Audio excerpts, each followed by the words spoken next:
The guaranteed offer is the easiest way to sell your home. It's really simple. We bring you an all-cash offer. You close in as little as 21 days. No home inspections, no lock boxes, no open houses. Go to markspain.com to get a guaranteed offer and start packing.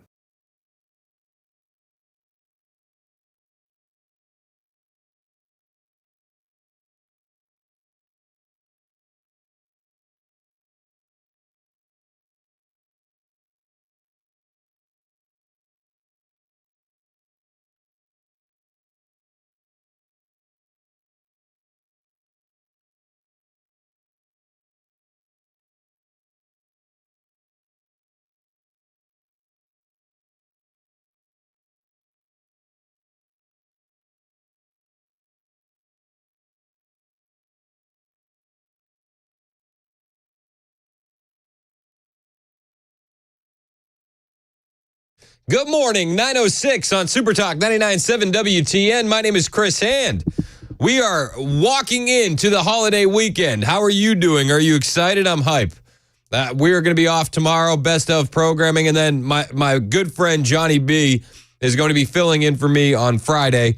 I'm going to be going off and doing some family stuff, which is I'm grateful that Johnny B's filling in, but I haven't been doing this that long, right? I've only been doing the show less than a year. And one of the things Murphy always says is, get a good fill-in, but not too good. And I feel like I didn't take that advice with Johnny B filling in Friday. So thank you to Johnny B. I was going to say, you worry the man, the myth, the legend's going to take your job?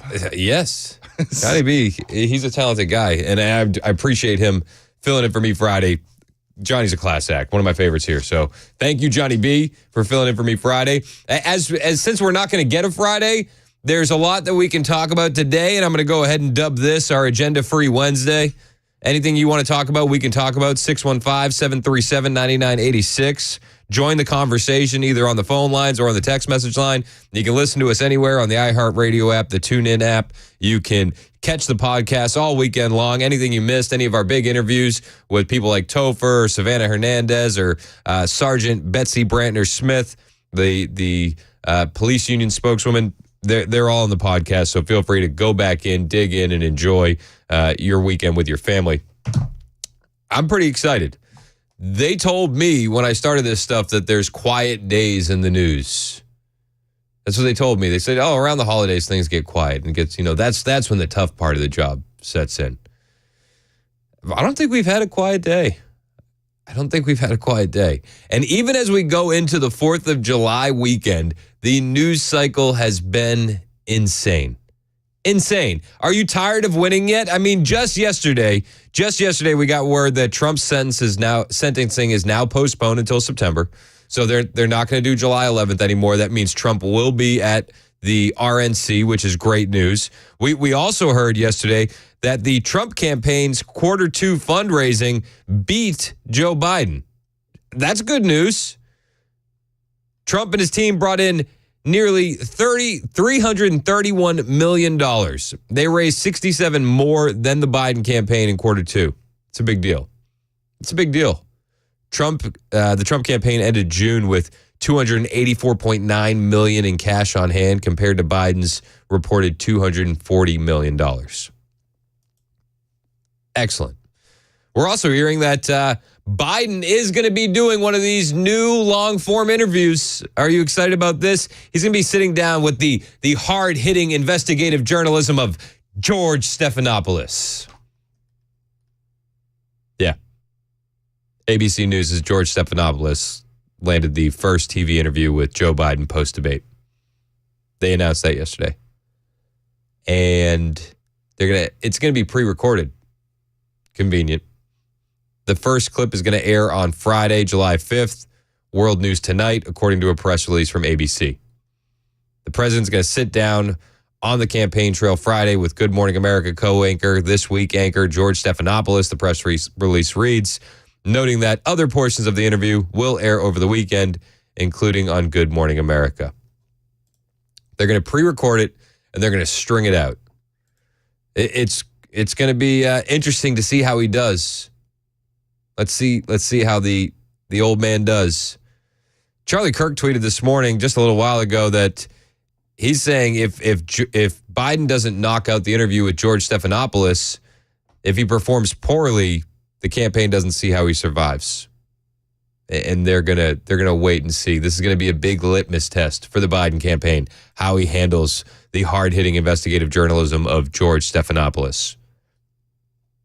This is not going away for them.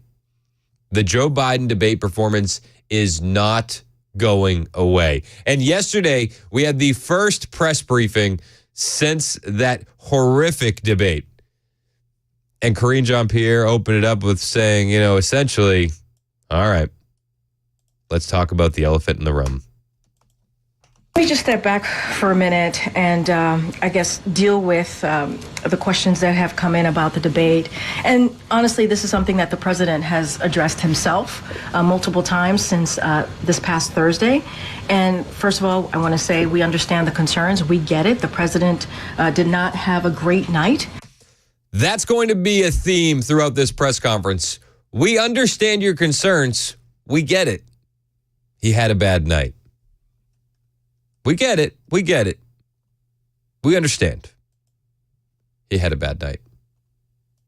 And first of all, I want to say we understand the concerns. We get it. The president did not have a great night, as you all know, and many of you reached out during the debate. The president had a cold. He had a hoarse voice. You all heard it. That's why you reached out. But I will say this, and the president said this over the past couple of days, certainly right after the debate. He knows how to do the job. And he knows how to do the job, not because he says it, because his record proves it. Because for 3.5 years, almost 4 years, the president's record has been unprecedented. Unprecedentedly bad. But they cannot shake that debate performance. Listen, we get it. It was bad. He had a cold. Elder care, making sure that we continue to strengthen our healthcare system, making sure that we're able to make every single solitary person eligible for what I've been able to do with the COVID. With dealing with everything we have to do with. Look, if we finally beat Medicare. Thank you, President Biden. President Trump. Well, he's right. He did beat Medicare. He beat it to death. Let's address the elephant in the room. We know it was a bad night. We know. We understand. But the press had questions. And they want to know, are you guys going to release, a robust set of health records? Is that something that this White House can do? I guess I wonder if there's been any consideration given to releasing a more robust set of medical records or something to show his mental acuity. So I will say this, look, and again, I get the question. It is a fair question to ask. We are not taking that away, and that's why the president certainly has spoken to this. As it relates to his medical records, we have been transparent. We have released thorough reports from his medical team every year since he's been in office. That is something that we have been pretty consistent about. As it relates to, something like a cognitive test, to the question that you're asking me about what the former speaker said. Obviously, she can speak for herself. His team, who has said, the medical team said it is not warranted in this case. We have put forward a thorough, transparent annual report on his health. Are you going to release health records? Are you going to? That's what people want to know. Say, well, we've been transparent. Everybody says we don't even need a mental cognitive test. Really? You don't need that.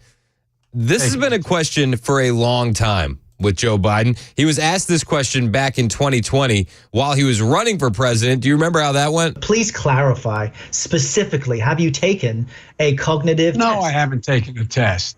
Why the hell would I take a test? Come on, man.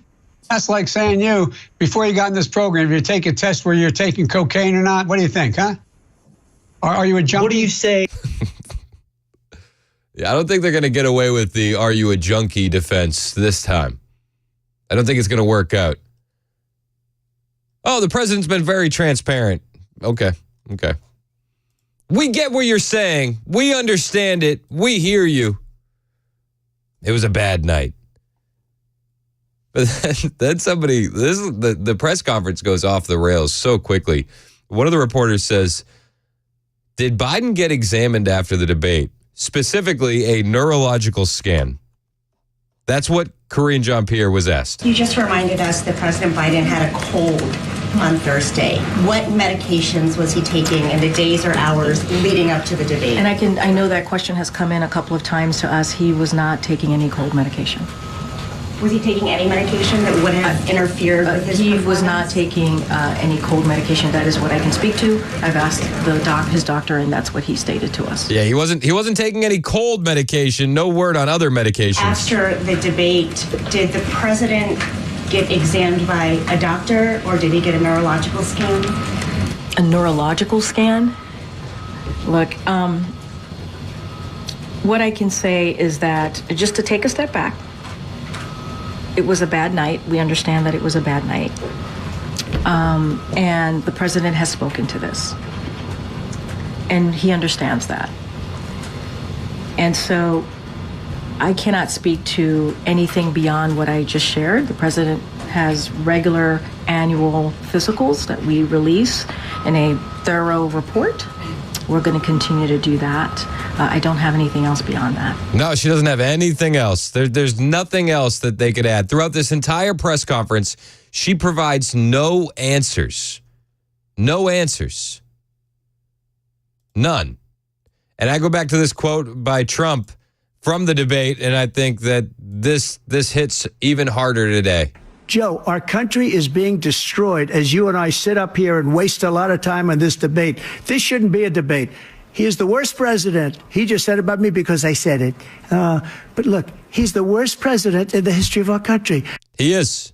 He is the worst president in the history of our country. And everybody can see it. Everybody is watching in real time this old man break down. And so, Karine Jean-Pierre is asked, is anyone at the White House, in the White House, hiding info about Joe Biden's health? Is anyone in the White House hiding information about the president's health or his ability to do the job day to day? Absolutely not. Absolutely not. Absolutely not, she says. But we see story after story about aides coming out talking about Joe Biden's decline. There's actually new reporting out that Joe was so tired. He was so sleepy from his overseas trip. That plus the cold, that's what happened with Joe at the debate. He was so sleepy. And he had too much international travel. CNN threw Joe Biden under the bus when it came to the international travel defense. Apparently, the president apologized to everyone in the room, saying this is not an excuse, but it is an explanation. And he blamed the extensive foreign travel that he did in the lead up to the CNN debate for his poor performance. Just a reminder for everyone, he did go to France for the D-Day anniversary, and then he turned right back around and went to Italy for the G7 summit. And he told the room, I didn't listen to my staff. So the suggestion there being his staff did not think this was a good idea. And then he apparently said, I almost fell asleep on stage. Joe Biden is telling a group of donors at a fundraiser to calm their fears that he is mentally fit enough to be president, telling them, I almost fell asleep on stage at the debate because of a cold and international travel. I'm not an expert on calendars, but I think he had around 2 weeks between his last international trip and the debate. I just want to unpack this new explanation for a second, as the explanation for why his debate performance was so bad. I find it a little bit puzzling, and frankly, I'm not sure that a lot of people are going to find this reassuring. If anything, some folks might hear this and be even more concerned. Yes, there were 2 foreign trips in the lead up to the June 27th CNN debate, but he returned from Italy on June 15th. The debate, again, was on June 27th. So we're talking about roughly 12 days in between when he was back in the States. And remember, a part of those 12 days, about a full week, he actually spent with his advisors at Camp David for the sole purpose of really focusing on debate prep. So why is the president falling asleep on the debate stage at the hours of 9 p.m. to 10:30? Why is he falling asleep on the debate stage? There's also reporting that during debate prep, Joe Biden took naps every day. Now, I'm not knocking him. I'm a huge supporter of naps, and I respect a nap lifestyle. Like, I get it. I wish I could take a nap every day. I think my children are spoiled. They don't understand how good these naps are. And so I'm not knocking him for that. But if your excuse is that you're tired from international travel that happened 12 days earlier, you spend almost an entire week at Camp David, and you're taking naps every single day, how on earth are you going to go to a closed-door fundraiser and tell donors that you almost fell asleep on stage and think that that's going to calm people down when it comes to your mental fitness and your mental cognitive state? Come on, Joe. What are we doing here? What is the Democrat Party doing here? Nobody knows. Nobody knows. I have more audio from Karine Jean-Pierre's debate on the way. I'd love to know what you think about her excuse making. 615-737-9986. It's the Chris Hand Show on Super Talk 99.7 WTN. Hey, it's Chris Hand for my friends at USS, United Structural Systems. This company has been doing what they do in Middle Tennessee since 1994, and they are not going anywhere. This time of year, you might find yourself needing USS more than ever before. Maybe you're seeing the dirt around your foundation kind of recede and go back. Maybe you're seeing cracks in that brick, cracks in your foundation. Your patio steps are sinking. Well, these could all be signs that you have foundation issues. And when you have foundation issues, you want to call the experts that are going to give you fair and honest advice, diagnosis, and then treatment of the problem. Well, those guys are United Structural Systems.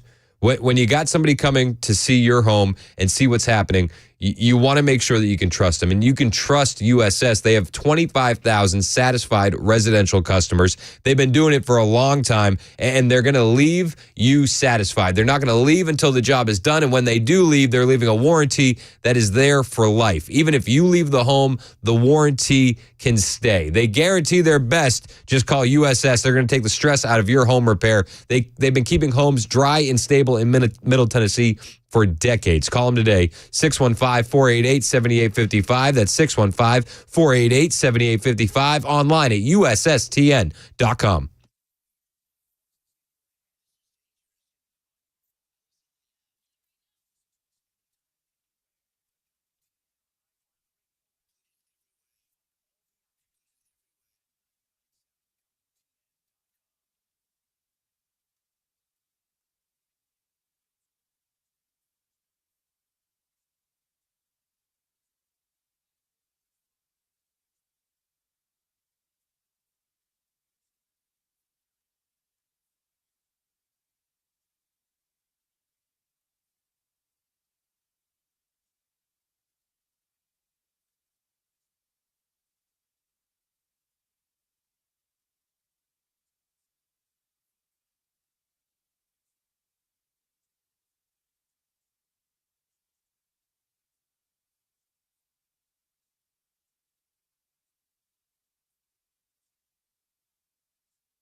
I still got a crash that is blocking the left shoulder, 40 westbound, right there at the eastern split. That's the 2440 split east of downtown. It's going westbound, so it's actually where the two meet. Hurricane Beryl update. Sorry about that. Former President Obama's take on the debate and millions hitting the road for the holiday coming up at 9:30 on Super Talk 99.7 WTN. Thank you, Ken. It's 9:26 on Super Talk 99.7 WTN. My name is Chris Hand. I'm going to be hitting the road for the holiday as well. You are, man. I know. Going on a big old road trip. And I think because I sat in all that traffic yesterday, yeah, statistically speaking, I have less of a chance of doing it tonight. It looks like a lot of folks may have already headed out. Yeah, I mean, the percentages might be in my favor. They might be. You know, Joe Biden is hoping that, statistically speaking, because his night was so bad on Thursday, he might have a better interview with George Stephanopoulos come the weekend. I'm not sure the odds are in his favor, though it will be pre-recorded. So I know that the media will do all their things in his favor.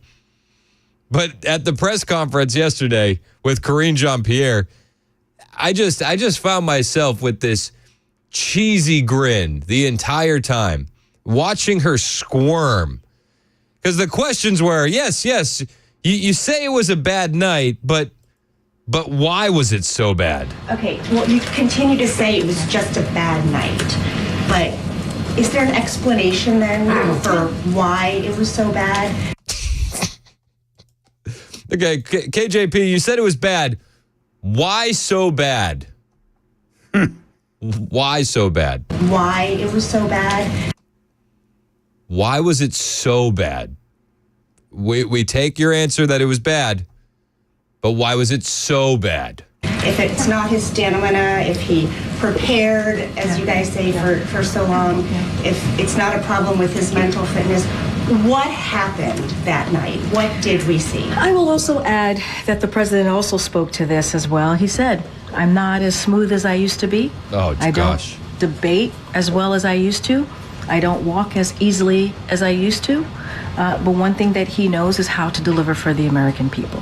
He understands that. He understands that he's not a young man, obviously. He said this. How is that your answer? Yeah, like that's supposed to make everybody feel better. This is the weirdest talking point from the White House. Well, you know, he doesn't walk as good. Yeah. He doesn't talk as good, but he knows how to get the job done. Obviously. He's not a young man anymore. And then I love he said this. He said this. He said this. You know this. Oh, that's reassuring. I don't debate as well as I used to. I don't walk as easily as I used to. I don't walk as easily as I used to. As easily. Who told them that that's a good line? What focus group did they run where they said this is going to play well to the American people when they're worried that you're too old, not mentally stable, and you shouldn't have the keys to the castle? This is what we're going to go with, guys. I don't debate as well as I used to. I don't walk as easily as I used to. It's gold, Jerry. That's gold. That's gold, Jerry. Gold. I mean, they honestly think that this is going to work. He understands that he's not a young man, obviously. He said this. Obviously. All right, Richard and Christian, you guys are waiting on the line. I'll get to your calls next after Ken Weaver's newscast, which happens right now on Super Talk 99.7 WTN.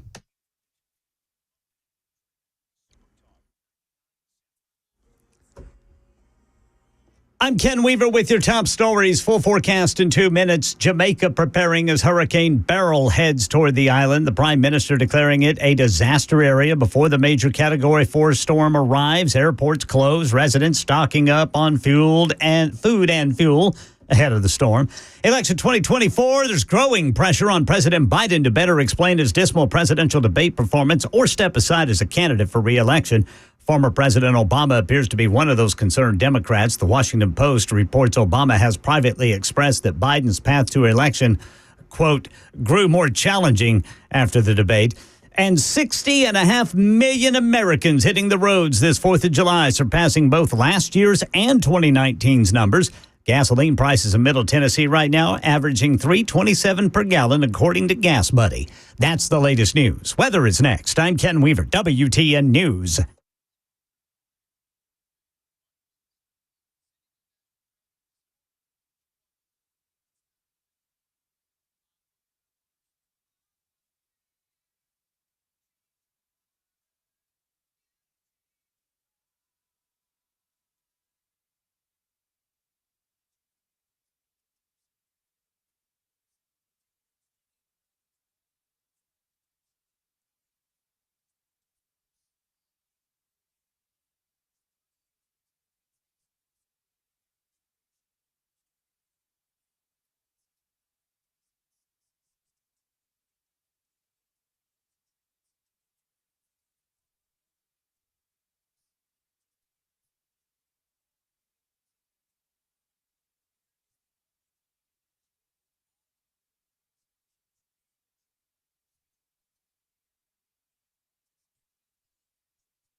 Hey, what's up, guys? This is Matt Murphy for Members Nutrition. I want to tell you about the Members Nutrition difference, and I want to encourage you to go over to the Members Nutrition website. Number one, they believe at Members Nutrition that they can sell vitamins and supplements at a lower cost point, and they're doing it every single day at membersnutrition.com. Number two, they want to make these products right here in the United States of America, not from some overseas company, and they do that every single day. I encourage you to go to membersnutrition.com. You'll get 50% off your purchase price at checkout. You don't have to put in any codes. Just go to membersnutrition.com. Once again, membersnutrition.com.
Now, again, I think it's a legitimate question to say, is this an episode or is this a condition?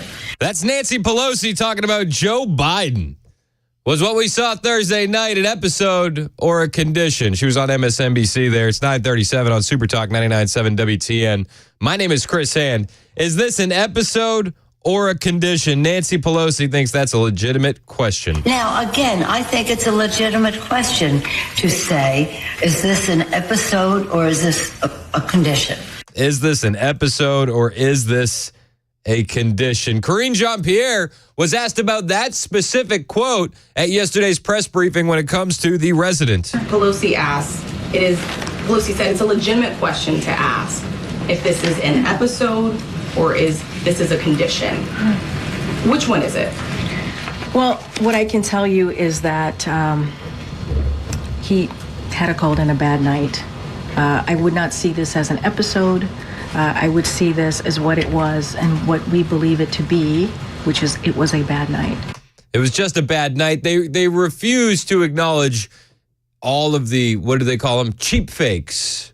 The cheap fake videos. Cheap fakes. They don't want to talk about that.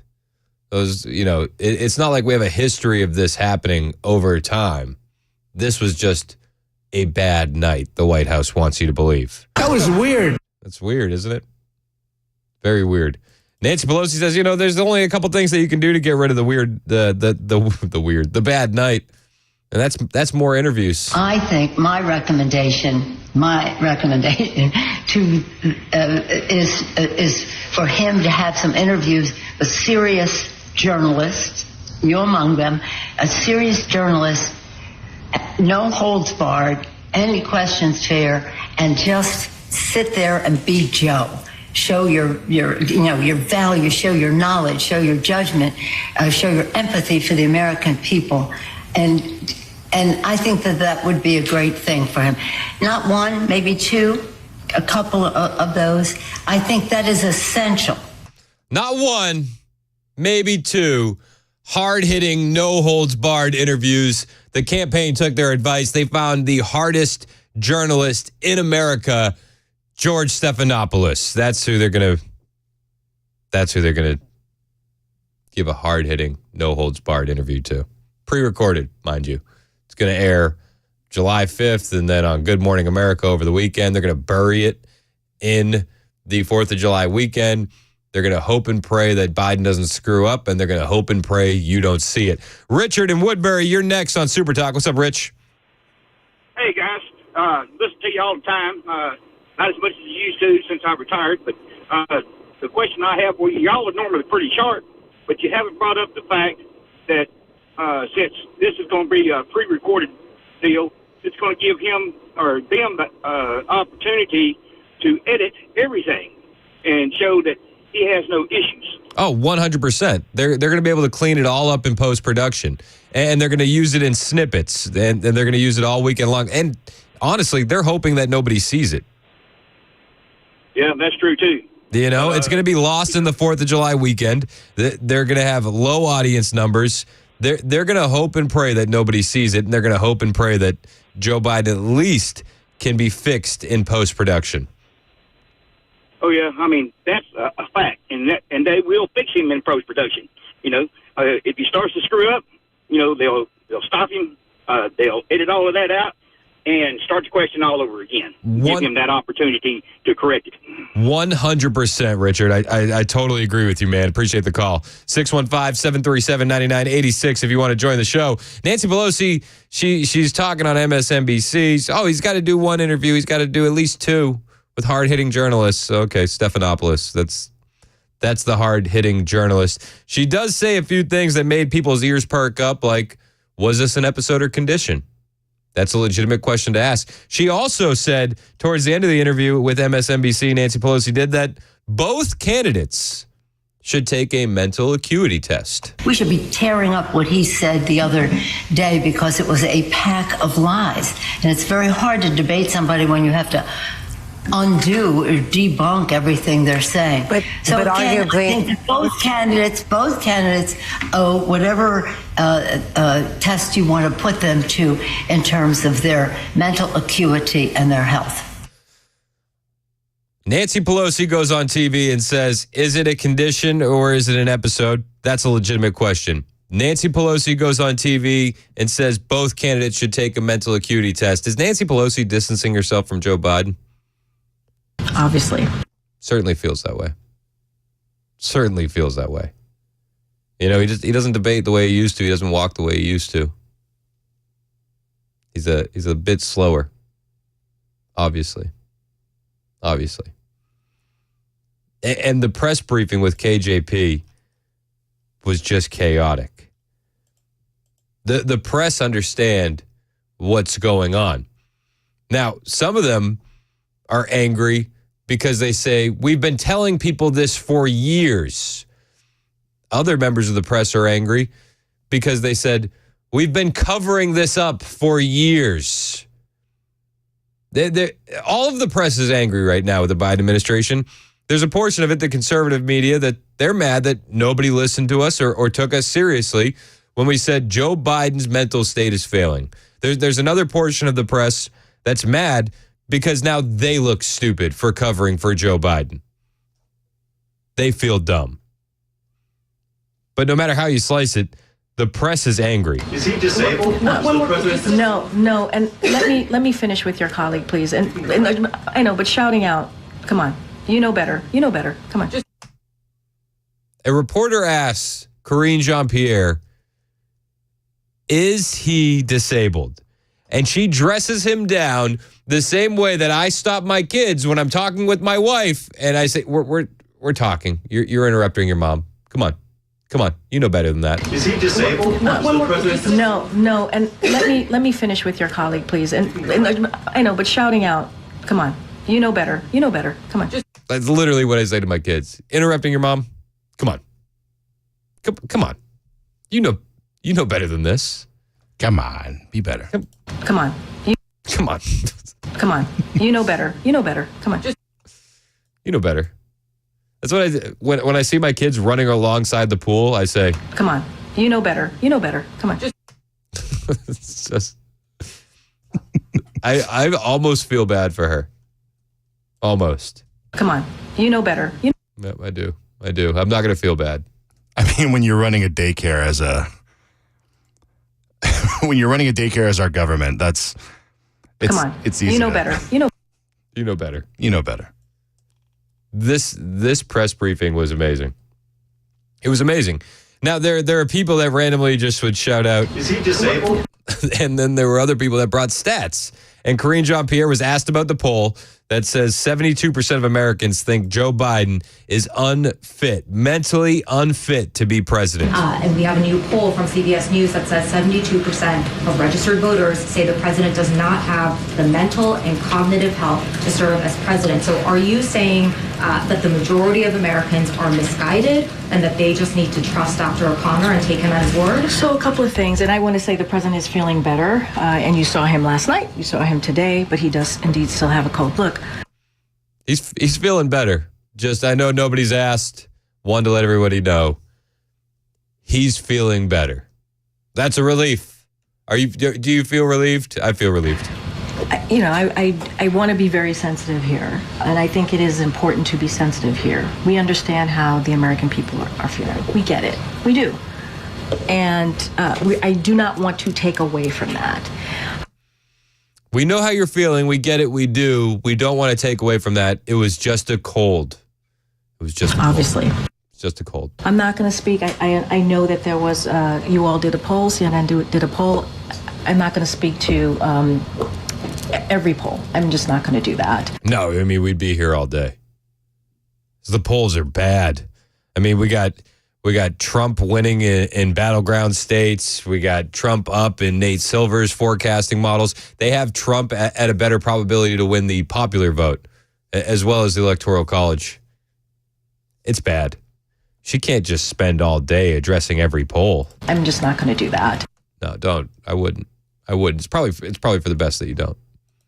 It's probably for the best. But then she tries to tell people that Biden is doing good, and she just starts lying. She went on a lie spree here that is just unbelievable. Karine Jean-Pierre, old cringy, she says that Biden has done 40 interviews and 500 gaggles this year. This year, the president has done more than 40 interviews and unscripted, right? Those interviews are unscripted. He has done more than 500 gaggles, right? Of course, unscripted, talking directly to many of you. No, let me just finish. No, I'm not going to let her finish. She is. I'm telling you, man. Okay, we're halfway through the year, right? We're halfway through the year. 500 gaggles? Right? And she keeps going, right? So we're averaging three gaggles a day? Yeah. It's like not only that, but she specifies unscripted. Unscripted, right? Okay. Unscripted. How many of the rest of them that he has done outside of that are scripted? And unscripted. Yeah. Like that's like that. And a lot of them, we didn't have a script. It's impressive. When you have to brag about that as like one of your like selling points on how to trust somebody. But the crazy thing is during this press briefing, everybody has so many other questions that they're not going to be like, okay, why did you just lie to me? Like they don't have the time because they have to get to the important stuff like, Is he disabled? You know what I mean? 500 gaggles. 500. This year, the president has done more than 40 interviews. No. Nope. Fact check that. And unscripted, right? Those interviews are unscripted. What I mean, you want to talk about mental acuity. He has done more than 500 gaggles. No. Nope. The math doesn't work. And honestly, I wouldn't want the president spending his day doing 3 gaggles. You know what I mean? Like it's the most important job in the world. Yeah, there's other work to do. It's like, hey, you know what? Well, there's a midday nap. Tell the president of Israel, I'll get back to him. I have to be at a gaggle. Yeah, I'm in a gaggle right now. Right? Of course, unscripted, talking directly to many of you. No, let me just finish. And so he enjoys doing that. He enjoys engaging with all of you. And we're going to continue making sure that happens. Dude, I'm telling you, she is the most remarkable press secretary I think we've ever had. She's the best. She's the best. I don't know what to do with this. Like, this is a monster of a lie that is lost in that press briefing yesterday because people were shouting out, is he disabled? Did he get a neurological scan? What are you guys hiding about his health? But it's for her to say 500 gaggles over 3 a day. You know, he does them all the time. He loves it. Oh, yeah. 40 interviews. Yeah. Okay, if he's done 40 interviews this year so far, why does Nancy Pelosi have to go on MSNBC for Biden cleanup and say, I think the way we fix it is 1 or 2 interviews? It doesn't make any sense. All right, I'm going to get to your calls next. I see Dan, Brian, Trevor, Christian. We'll get to you guys after the break. It's 9:51 on Super Talk 99.7 WTN. Hey, it's Chris Hand from my friends at the Glock store, and I got to tell you, they have some amazing deals for you this 4th of July weekend, only at the Glock store. This is the place you need to be to train and to buy. Now, with the 4th of July sale, it's huge. It's semi-annual, and they're giving you 30% off Pyramid triggers. Yep, you heard me right, 30% off, only at the Glock store. Now, I don't have a Glock yet. Give me a break. But the Glock store has so many Glocks, factory and custom, I just haven't made up my mind yet. Mandis, he's got a Glock and a Pyramid trigger. He says he loves it. He says the difference is like night and day. No more squishy pulls, wondering when it's going to bang. Just a clean, crisp pull with an outstanding break. And I can tell you, Dan didn't sound nearly as gun savvy before he started training at the Glock store, but I digress. Pyramid triggers are made to order and can take about 10 days to build. So here's my advice. Take my advice. First, you visit Glockstore.com.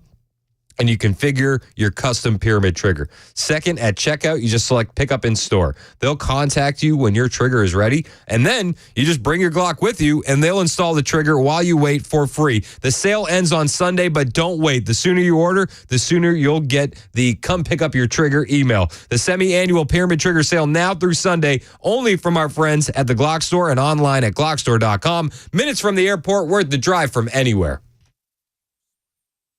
Hey, it's Dan Mandis, and I am so glad that California Closets has fixed my closet catastrophe. After exact measuring and planning, they came over and got to work. Yeah, once it was all plotted out on their 3D CAD system, the pieces are measured, cut, and precisely installed into my space. It was clean, fast, and professional, and above all, my new closets look and function great. Now, this was my dormer, and now this is my new dormer thanks to California Closets. Look at all of this added space for shirts and shoes, you name it, and it is cut so precisely, simply amazing. And my old closet that has now been reborn as the ultimate in style and functionability, making the best use of the space that I had. They can work on just about anything: bedrooms, garages, home offices, closets, pantries, and so much more. Find them online, californiaclosets.com, and see what they can do for you. You can schedule a free design consultation. Mention my name, californiaclosets.com.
Jamaica bracing for Beryl, another drug approved for Alzheimer's treatment. 58 pounds of pot after a canine named Peggy hit on some luggage at BNA. Coming up at 10 on Super Talk 99.7 WTN. Thank you, Ken. It's 9:58 on Super Talk 99.7 WTN. I've been texting with this guy during the break. 0636. He said, "You and the rest of this radio station are going to elect a dictator, especially after the Supreme Court ruling. If he does become a dictator, are y'all going to apologize or make excuses? You got anything to say, or are you ignoring me?" So I just wrote back. I said, your questions are silly. And he said, "I'm not defending Biden, but y'all are having a field day." So I sent back a winky face. I said, "Not defending Biden, LOL. You're using his camp's talking points." I've been going back with him this whole commercial break. He said, "Why?" He said he was going to be a dictator on day one. Yes, I know the context. I said, so you get the context that it was made in jest, and you still hang on to it. Yeah. He said, I don't listen to Biden's talking points. That's my opinion. I'm an independent thinker. And I said, no, you can't regurgitate mainstream media talking points that you share with Joy Reid and Rachel Maddow and claim to be an independent thinker. That goes for everyone. It's 10 o'clock on Super Talk 99.7 WTN.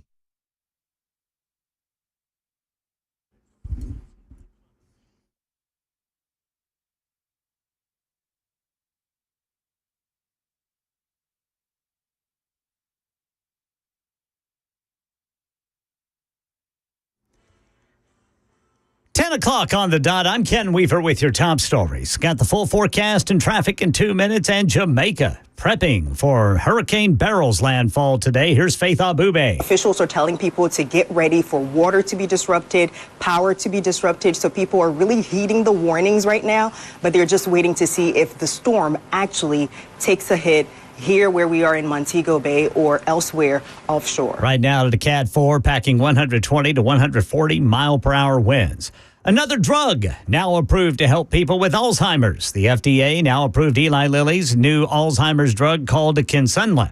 This makes it the second drug available right now to U.S. patients to help improve symptoms for people who are in early stages of the disease. A year-long treatment will cost $32,000, but is expected to be covered by Medicare.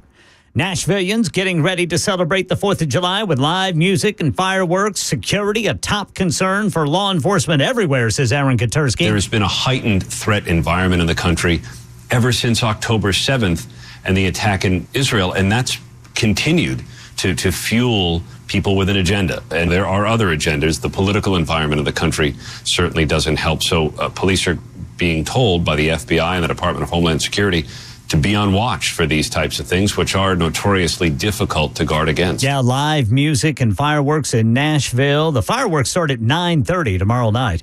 58 pounds of pot sitting in a Metro Police evidence locker after a canine officer hit on the luggage of a Los Angeles man at B&A yesterday. Channel 4 says canine Peggy hit on 2 bags.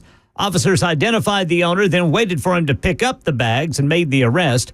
24-year-old Eric Mendoza reportedly gave consent to a search, but then warned the officers that his brother smokes marijuana, and it might all fall out during the search. Mendoza was booked on possession and other charges. That's the latest news. Weather is next. I'm Ken Weaver, WTN News.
Is he disabled? No, and let me finish with your colleague, please. And I know, but shouting out, come on, you know better. Come on. You know better than that. It's Super Talk 99.7 WTN. My name is Chris Hand, 10:05. If you want to join the show, 615-737-9986. Brian in the borough's been holding for a minute. Thanks, Brian. You're up next on Super Talk. What's up, man? What's up, bro? How we doing? It's hot out here. You know what? It's summer. That's what happens. Yes, honestly. It's we extreme. Don't need Biden to tell us that. It's extreme heat. Did you hear that that little thing that he did yesterday about the heat? Of course. Yeah, Murphy carried it live. What a joke. Yeah, we got a whole website just based on it's going to be hot in the summer. That tells you a lot right there. Anyway, I just want to see somebody like Trump who's going to run for his last hurrah, who doesn't have to make promises, and appease everybody and say the right things. He can be himself, which I can't wait for if he gets in. Yep. And we need a real journalist to stand up in that press room to stupid or cadaver press secretary, and say, you know what, you're an incompetent dumbass. I would pay to hear that. Yeah, I think somebody should as well. I will point out, she is the best black female lesbian press secretary we've ever had. Absolutely. Yeah. Hey, Yep. I appreciate Somebody you. needs to tell her though. Let's talk truth to her. Honestly, well, I don't know if she would hear it. Even if you were screaming it at her and beating her over the head with it, I don't think she'd be able to hear it. Appreciate your call, Brian. There were reporters out there that were asking the tough questions at that press briefing. Is he disabled? Is he disabled? It sounds like it. Trucker John on the road. What's up, man? You want to talk KJP? Hey, again, it's such a pleasure to talk to you. How you doing? Good, man. How are you? I'm doing great. Hey, listen, there used to be a show on TV called Spin. I don't know if that was part of your genre or not, but it was with Michael J. Fox, and he was basically a spin doctor for a politician. Yes, Spin City. Yeah, It was for the mayor of New York City. I do. Charlie Sheen was on that show too. After Michael J. Fox got Parkinson's. Yeah, that was a shame. But I never had such an appreciation for that until KJP came along. I mean, unbelievable. She's probably the worst spin doctor I've ever seen. No, I think Trump ought to go ahead and bring in Michael J. Fox as his spin doctor. Honestly, he should. I'm actually going to go back and watch some of that show. I forgot about it. I'm going to go check that out over the weekend. Yeah. Hey, another quick question. Yesterday you had a caller that said something about, Biden should be appreciative of the SCOTUS decision on immunity because it'll protect him from all his criminal activities as well. Well, am I correct in thinking that immunity does not apply to vice presidents? No, I'm with you, and it also, I mean, it's official acts while in office, right? So the criminal stuff is still criminal stuff, Yeah. Well, most of his crime, I say most of it, but not all of it, was committed when he was vice president, not president. Yep, 100%. Hey, appreciate the call, Trucker John. Thanks for doing what you do, man. God bless. Hey, you too. Karine Jean Pierre, the press conference yesterday was different. It was different. She did get called out about the cheap fake narrative, because if you talk about a brand new narrative blowing up in your face quicker than you can shake a stick at it, it was cheap fakes. They came up with that I think it was the week of the debate, the cheap fake narrative. And it blew up because it's not a narrative. It's not a talking point. It's not this vast right-wing conspiracy theory. It's just Joe Biden can't think. Joe Biden can't speak. Joe Biden can't be trusted. And she was asked about the cheap fakes narrative. The administration strongly criticized the media for clips showing the president appearing to be confused, freezing at times, and you called it cheap fakes, misinformation, disinformation. In one case, even implied that it was the product of artificial intelligence, calling it deep fakes. Do you have any regret over using that language? Not at all. Do you have any regret over using that language? Not at all. Not at all. Would do it again. Would gladly lie for the president over and over and over again. She's put that on full display. Do you have any regret about saying that these videos were cheap fakes? Nope. Was the debate also a cheap fake? No answer on that one. Not at all. And let me be clear, it was a certain part of the media. Oh. I mean, you can speak to this better than I can. A certain part of the media which was doing this. Oh. She's talking about us. I think she's talking about us. And look, independent mainstream fact checkers in the press and misinformation experts have been calling out cheap fakes. And at the end of the day, they're fakes. That's what they were, targeting the president. They had said, the reporters and these misinformation experts said that this president was being targeted. And what we did was echo them. The president was being targeted with cheap fakes. He wasn't wandering off, getting lost on his own. He wasn't losing the train of thought on his own. He wasn't stammering and mumbling and slurring all of his words. That was actually a targeted cheap fake campaign, according to misinformation experts. Are you keeping score at home? We got to trust the experts. And the cheap fakes didn't come from me. I didn't coin that. I didn't come from this White House or this podium. That to me is a weird. Why bring it up? Nobody asked where the term came from. I fully believe that it came from a focus group in the back of the White House. I don't know where else it could have come from.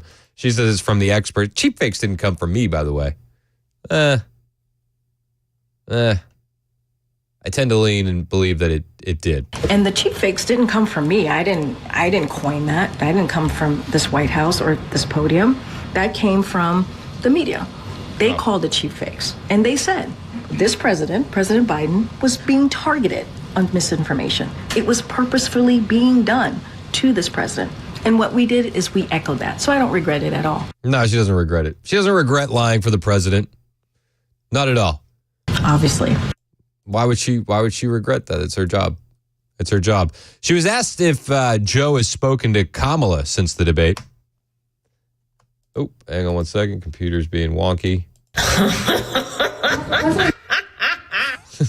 the president had a chance to speak one-on-one with Vice President Harris since the debate? I can't speak to any conversations that they've had, and so I'll just leave it at that. I don't have any readout of a conversation between the two. I don't have anything. I don't have anything to read out on that. I don't have anything. Daily Mail has something on Kamala Harris. Apparently, she's tweaked her schedule to be able to cozy up to Biden for the 4th of July festivities at the White House as the talks of removing him from the ticket continues. Vice President Harris changed her schedule for the week so she can have lunch with President Joe Biden and cozy up to him at this week's 4th of July festivities. The move comes as talk of removing Biden as the nominee continues because of this disastrous debate. Harris and Biden are now going to have lunch together today, as they occasionally do. And then she and second gentleman Doug Emhoff will join both President Biden and First Lady Jill Biden at the White House on Thursday for their 4th of July celebration for military and veteran families, caregivers, survivors. So she's moving her schedule around to be closer to Joe Biden. She was actually asked yesterday, this was CBS News, asked Kamala about the calls for Biden to step down and also if she would be ready to be the president. This is what CBS said yesterday. And speaking about stakes, you just came out of a fundraiser. We know that many in your party have expressed concerns about President Biden's health. Just this morning, Congressman Doggett said that he's calling on President Biden to withdraw from the race, given that there's too much at stake to risk a Trump victory. What's your response to this? Look, Joe Biden is our nominee. We beat Trump once, and we're going to beat him again, period. Are you ready to lead the country if necessary? I am proud to be Joe Biden's running mate. Thank you. Thank you. Very political answer. She doesn't take the bait. You expect that. But she's doing things behind the scenes. And there's a lot of people that don't think you can skip over Kamala Harris if you are going to replace Joe Biden. And there's new news out now that the DNC is actually running ads with just Kamala Harris asking for money. Only Kamala Harris. Just Kamala. I mean, the left wants to replace Biden. Can we all agree with that? The base wants Biden replaced. The media wants Biden replaced. There's probably some senior leadership in the Democrat Party that wants Biden replaced. There's other senior leadership that thinks there's not enough runway, there's not enough space to launch a new candidate, and it would devolve the party into chaos. Both things can be true at the same time. Jim Clyburn was talking about the calls for Joe Biden to be replaced. And Jim Clyburn said, actually, I've only had one colleague, only one colleague has actually told me that they think Joe Biden should be replaced. Well, as Nancy Pelosi said earlier, it's mixed. I only had one of my colleagues to say to me they thought there should be some kind of replacement. Only one. That seems low. Everybody else expressed concern. Only one wants him replaced. Everyone else is concerned. The rest of them, you name them, they're concerned. And the one that he's talking about that wants Joe Biden replaced is Texas Democrat Lloyd Doggett. Rep. Lloyd Doggett is the first official sitting Democrat to call for Biden to withdraw. Doggett's announcement is obviously because of this disastrous debate that they can't seem to shake. A few Democrats have rushed to Biden's defense, but Doggett is the first to officially announce Joe Biden should step aside.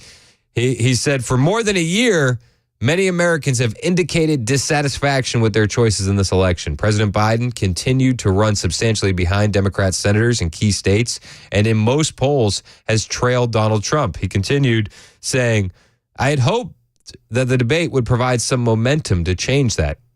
It did not. Instead of reassuring voters, the president failed to effectively defend his many accomplishments and expose Trump's many lies. Our overriding consideration must be who has the best hope of saving our democracy from an authoritarian takeover by a criminal and his gang. Too much is at stake to risk a Trump victory. Too great a risk to assume that what could not be turned around in a year was what was not turned around in the debate can be turned around now. It's too much at stake. And then he went on with a personal plea to Biden. I represent the heart of a congressional district once represented by Lyndon Johnson. Remember what Lyndon Johnson said he would have black people doing for 100 years, right? Anyway, he said, under very different circumstances, he made the painful decision to withdraw. President Biden should do the same. President Biden should do the same. It's fun to watch the left absolutely melt down. Absolutely melt down. There are other voices calling for this. A former Ohio rep, he's out there claiming that Kamala Harris should be the Democrat nominee. Former Ohio rep, and he was also a 2020 presidential primary candidate, Tim Ryan, claimed that Kamala should be the Democrat Party's nominee for the 2024 election, not Joe Biden. And this is, amid the numerous calls for Joe Biden to step down. He said, I ran for president in 2020. I was the first presidential candidate to endorse Joe Biden in 2020. I love America. I love our party. I love Joe Biden. The Democratic nominee in 2024 should be Kamala Harris. That's what Tim Ryan wrote in Newsweek. You're seeing the sharks smell blood in the water. Jim Clyburn, we played audio from him a moment ago, and he did say that should Kamala take the spot at the top of the ticket, he would support her. But Jim Clyburn's a vote blue no matter who kind of guy. That's exactly what he's going to say. Until we find out that Joe is stepping down, Joe is the guy. And if Joe does step down, logical wisdom, logic and thought would lean you to believe Kamala has to be the choice.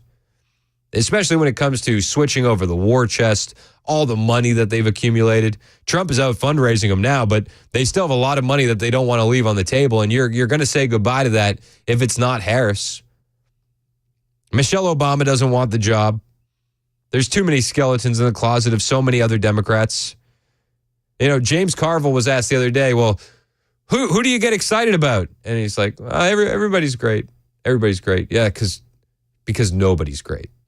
There are no good options on the left. But watching them squirm this past week has been one of the highlights of my talk radio career. It's 1021 on Super Talk 99.7 WTN.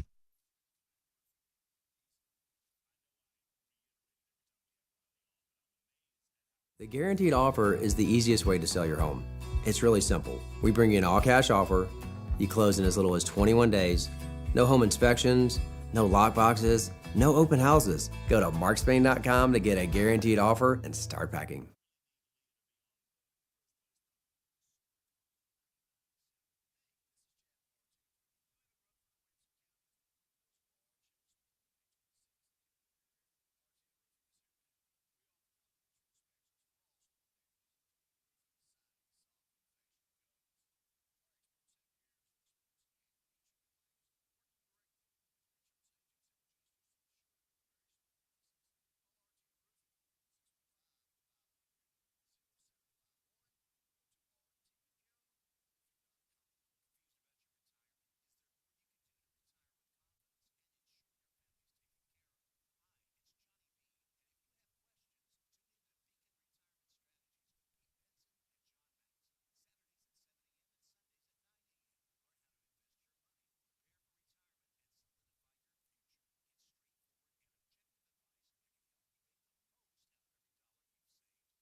Jamaica bracing for Burrell. Nashvillians preparing to celebrate the 4th of July as the FBI tells law enforcement around the nation about possible security risks.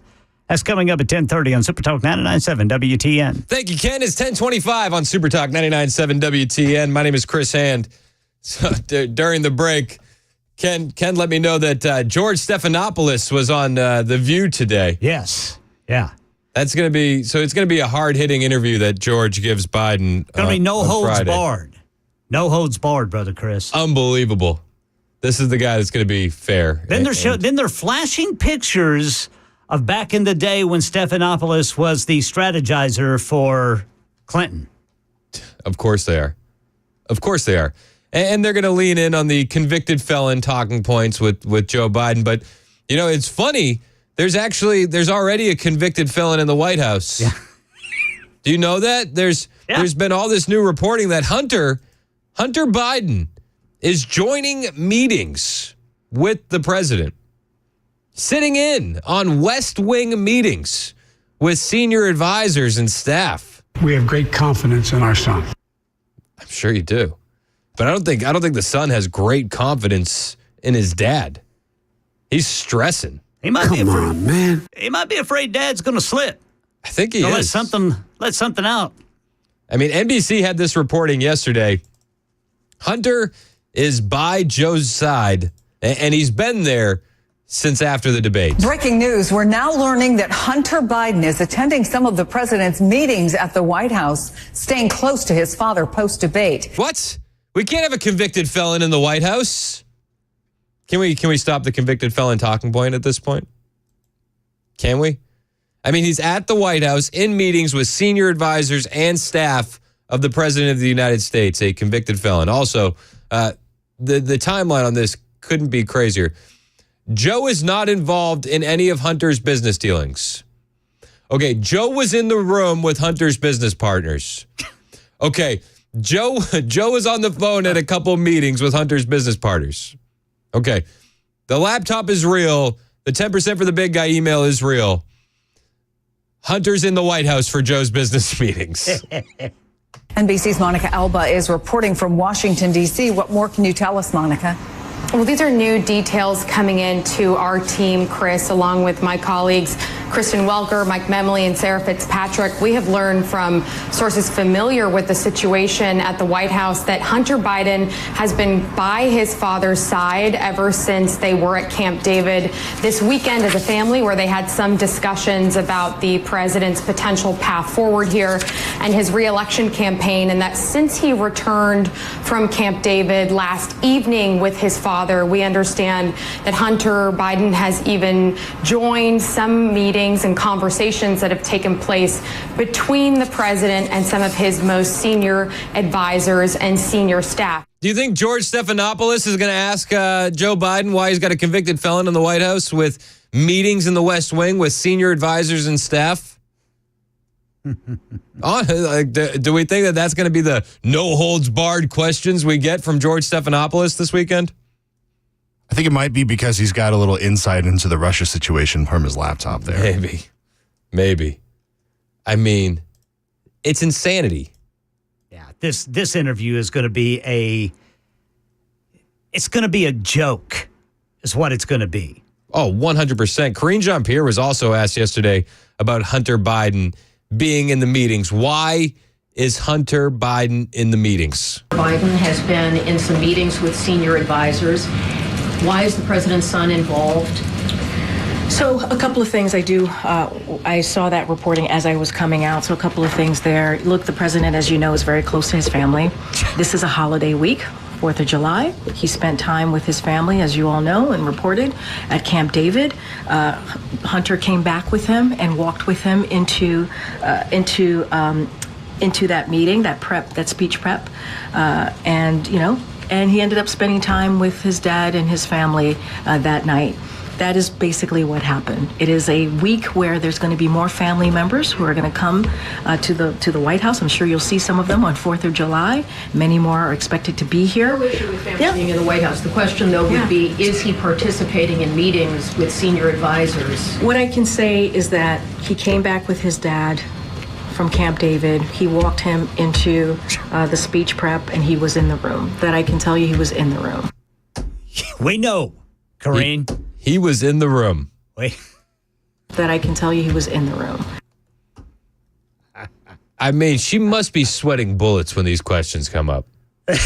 She has tried to avoid any Hunter talk like the plague the entire time she's been the press secretary, and it just never goes away. It's like the rumor in high school. If it doesn't go away, it's probably true. Hunter Biden is in the White House. He's looking out for his dad, and he's going to be there. He's going to be there for the near future. Crazy, right? It's all a family affair, Brother Chris. It's just about family. But we can't let a convicted felon into the White House. No, sir. It's my favorite Fast and the Furious movie. It's all about family here. It is. 10:30 on Super Talk 99.7 WTN.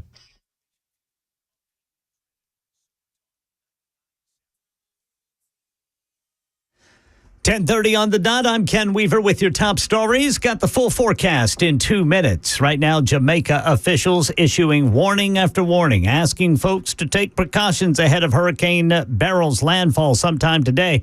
It's packing 120 to 140 mile per hour winds. Officials making sure people are staying home, getting off the road so emergency vehicles can get wherever they'll need to go. There's a 7-day disaster declaration for Jamaica already in place. Nashvillians preparing to celebrate the 4th of July with live music and fireworks. Law enforcement around the country being told by the FBI about potential security threats. They'd say that lone offenders and these individual groups that are wanting to make a point pose the biggest threat to large-scale fireworks celebrations in places like New York and San Francisco and Las Vegas. And there has been a heightened threat environment in the country ever since October 7th and the attack in Israel, and that's continued to fuel people with an agenda. Aaron Katursky reporting. And the latest news. Weather is next. I'm Ken Weaver, WTN News. Hey, it's Chris Hand for my friends at Paul Winkler Inc. and Paul Winkler Investments. Listen, if you're looking to secure your financial future, that is your responsibility. And you have to take responsibility, but it's not something that you need to do alone. And for a while, I was trying to do it on my own, and I didn't really know where to start, didn't really know what to do. I was financially illiterate. And when I moved to Nashville with my wife, we found this radio show that we were listening to, the Investor Coaching Show. It runs every Saturday here on Super Talk from 3 to 6. It's hosted by a guy that you hear me talk about, Paul Winkler. And I would listen to that show, and I would learn something. And you can do that too. I mean, it's free to listen. But when I got my show here, it was just like, okay, I need to work with Paul. I trust him already. I want to learn more, and I've learned so much more working with Paul. I can finally relax about my money. When you have 4 kids and you're planning out retirement, maybe college, hopefully weddings, it's like you want to have your finances in order. You want to make sure you're making the right choices. You want to have that peace of mind. Well, that's what I get with Paul and his team at Paul Winkler Inc. They hold themselves to the highest level of fiduciary status. And because of that, Paul wants to make sure I tell you that I get paid when I do these commercials. He wants the honesty. He wants the transparency. But I'll tell you, I don't get paid to be a client. I'm a client because of things that Paul's team does. Or I guess not do. Like Paul's team does nothing on commission. Paul's team really focuses on education. They want to educate you every step of the way so you never get that uneasy feeling of blind trust. Talk to Paul. Even if you already have a financial planner in your life, talk to Paul and see if he has a better idea for what you can do. And it starts by setting up a 15-minute phone call today. Just go to paulwinkler.com. It's that simple, paulwinkler.com. Hey, what's up, guys? This is Matt Murphy for Members Nutrition. I want to tell you about the Members Nutrition difference, and I want to encourage you to go over to the Members Nutrition website. Number one, they believe at Members Nutrition that they can sell vitamins and supplements at a lower cost point, and they're doing it every single day at membersnutrition.com. Number two, they want to make these products right here in the United States of America, not from some overseas company, and they do that every single day. I encourage you to go to membersnutrition.com. You'll get 50% off your purchase price at checkout. You don't have to put in any codes. Just go to membersnutrition.com. Once again, membersnutrition.com.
Was there any other medication he had taken? That's what many of them are asking. No, I understand. I was asked about the cold medicine. I asked about the cold medicine. He was not taking any cold medicine, and I don't have anything beyond that. I don't have anything beyond that to share.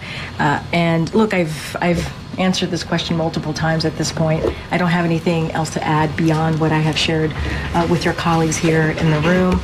We really, truly want to turn the page on this. I'm sure they want to turn the page. It's Super Talk 99.7 WTN, 1037. I'm Chris Hand. Yeah, the White House wants to turn the page on the disastrous debate, but they can't. They want to know, what kind of medication was the president on? Well, no cold medication. You know, it might be Benadryl.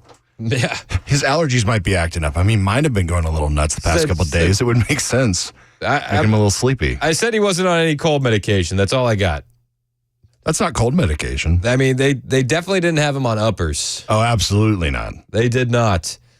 But the press briefing was one of my favorites of all time. How often do you get to ask the White House press secretary, does the president have Alzheimer's? I'm going to ask something delicate, and you may not like it. The president may not like to hear it if he's watching, but I think the American people need to get a yes or no answer on this. Does President Biden, at 81 years old, have Alzheimer's, any form of dementia, or degenerative illness that would cause these sorts of lapses? And it's a yes or no question. And if you don't know, why don't you, as one of his senior staff members, know? I have an answer for you. Are you ready for it? Yes. It's a no. And I hope you're asking the other guy the same exact question. No, we don't have to ask the other guy the same exact question. The other guy looks 26 compared to Joe Biden. The other guy can form a sentence. Have you seen his dance moves? The other guy's fine. I hope you're asking the other guy these questions. Actually, no, nobody's had to. Nobody's had to, despite the fact that the media always runs stories about Donald Trump having dementia. And I have a theory for why they do that. I don't think they actually believe that Donald Trump has dementia, but I think they want those headlines out there. So when you Google, does the president have dementia, those stories can populate as well. I think that's a way that the alphabet agencies and the big tech leftists put their thumb on the scale. They write these headlines. I hope you're asking the other guy this too. No, nobody has. Just the media. In fact, I don't think anybody's ever asked any of Donald Trump's advisors if it was time to put the president in a home. Yet yesterday, somebody asked Karine Jean-Pierre just that. I just think the question, it's about the way we look at our elderly parents and grandparents. It's you maybe visit them once a year and you see troubling signs because you don't live in the same city perhaps, and the first question that you go to is I wonder if this is like a one-time thing or if it's something that has been happening for a longer time that we need to deal with. And the second question is You're going multiple times here. Where are they going to be in a year? Where are they going to be in 2 years? Do we need to put them in a home? All of the questions that go through that, and this is sort of the American people's version of that. I hear, and I hear you, and that's what I'm saying. Look, I hear you. A reporter just asked the White House press secretary if it's time to put the president in a home, and her response was, and I hear you, and I hear you. And that's what I'm saying. Look, this is why the president goes through, medical examinations, right? And we release those medical examinations, right? We've done that the past couple of years. We're going to continue to do that. But she said in the same press briefing that there's no need for a cognitive test. No need. The doctors say there's no need.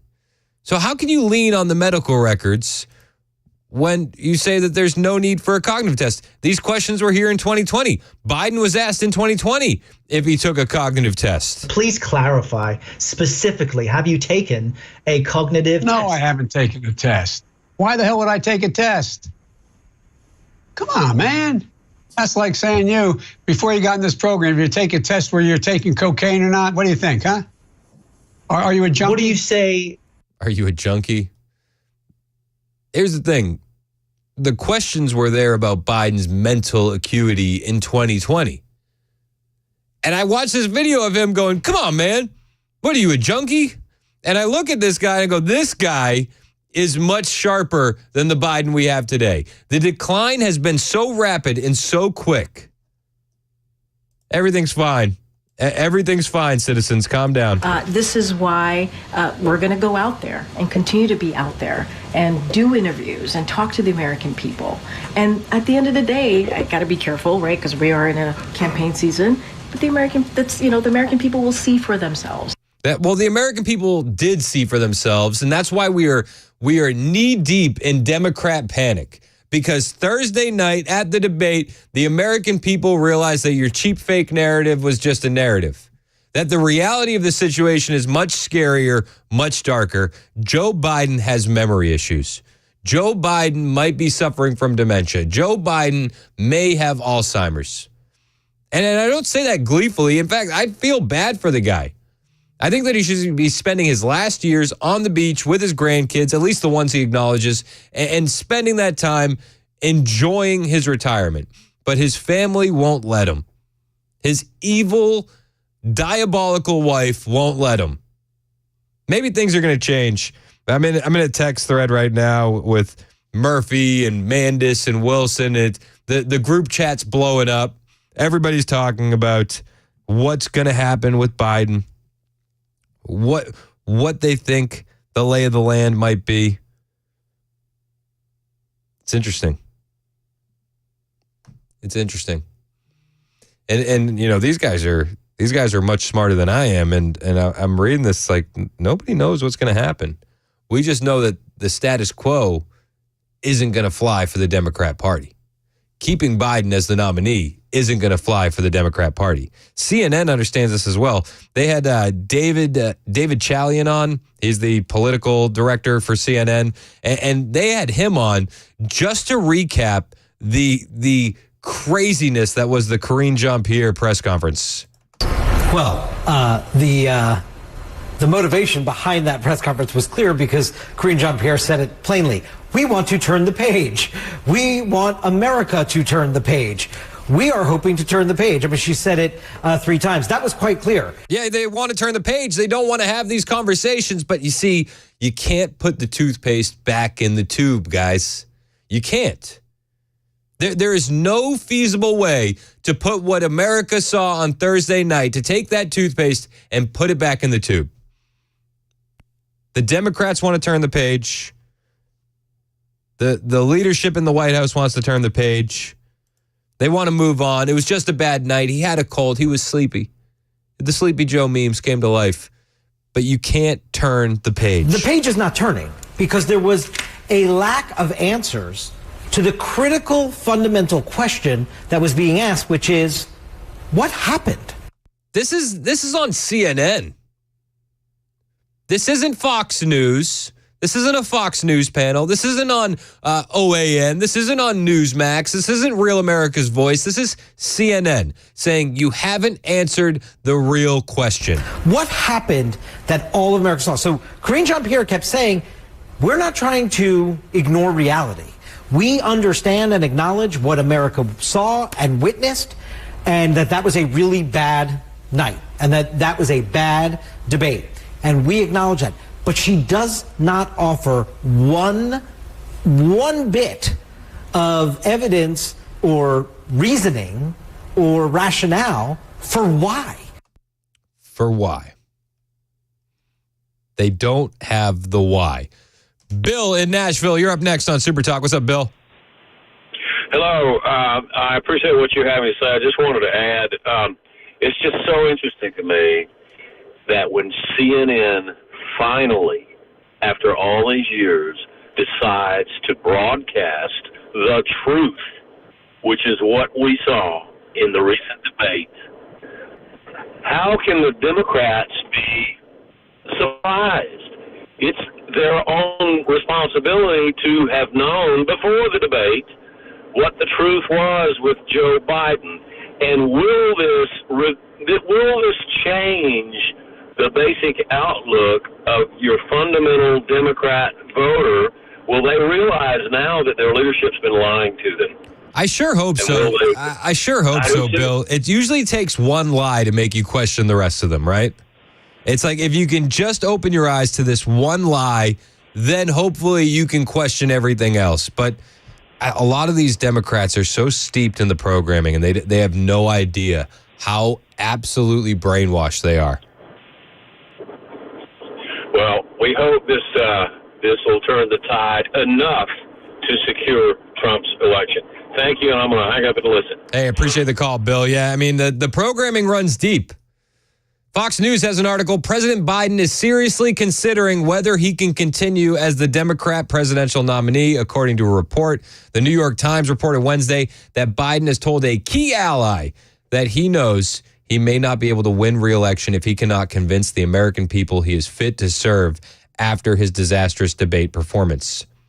The report says the president, who the ally emphasized is still deeply in the fight for re-election, understands that his next few appearances heading into the holiday weekend, including an interview scheduled for Friday with George Stephanopoulos of ABC News and campaign stops in Pennsylvania and Wisconsin, must go well. He knows if he has two more events like that, we're in a different place by the end of the weekend, the unnamed source told the Times. White House spokesman Andrew Bates disputed that report after it was published. He said that claim is absolutely false. If the New York Times had provided us with more than 7 minutes to comment, we would have told them so. Is the claim completely false? Is it? It seems a lot of these leftists are having a tough time coming to grips with the dementia. And they keep asking, why? Why did this happen? You know, why are we being lied to about the president's state? But the why is always the same why. The why is power. And Joe Biden and the leftist regime that we have occupying Pennsylvania Avenue, they don't want to give up the power. And you'll listen to CNN having a tough time coming to grips with this because they don't understand that all these leftists care about is power. That's it. Nothing else. Why did America see what they saw that night? And there were a lot of questions asked by the White House press corps. You know, can we get more medical records? Can you bring the doctor in here and make him available? You know, is it time to do a cognitive test? You didn't do one in the last thing. And there was just none acceptance of that kind of a premise. It was just one bad night. We acknowledge that. But she's missing explaining to the country fundamentally why. Yeah, well, the why is the power. That's why. Janet in Nashville, you're next on Super Talk. What's up, Janet? Hey, Chris, how are you doing? I'm good. How are you, miss? Good, thank you. So, with this debate, it was a joke. And so my biggest concern is, are people not, and the reporters, why aren't we asking the questions, what about our world leaders? You know they're watching, they're keeping up with what's going on with Biden, with the open borders. I just have a bad feeling something is fixing to happen, and it's going to happen before the election. Yeah, no, and I think that you're right to have that feeling. I mean, we're seeing since the debate, threat levels are being raised at our overseas military bases because of Biden's poor performance. You have Mike Johnson saying that you've sent a dangerous message to Russia and China by having Joe Biden up there in that state. Yeah, I wouldn't doubt that we're going to see something happen soon. If I'm China, I'm like, yeah, time to take Taiwan. Yeah, let's go. No wonder China and Russia is teaming up. I mean, they're not stupid. No, they're not. It's terrifying. It really is. And what about, explain something to me also, the 25th Amendment. Is Kamala Harris the other side of the joke?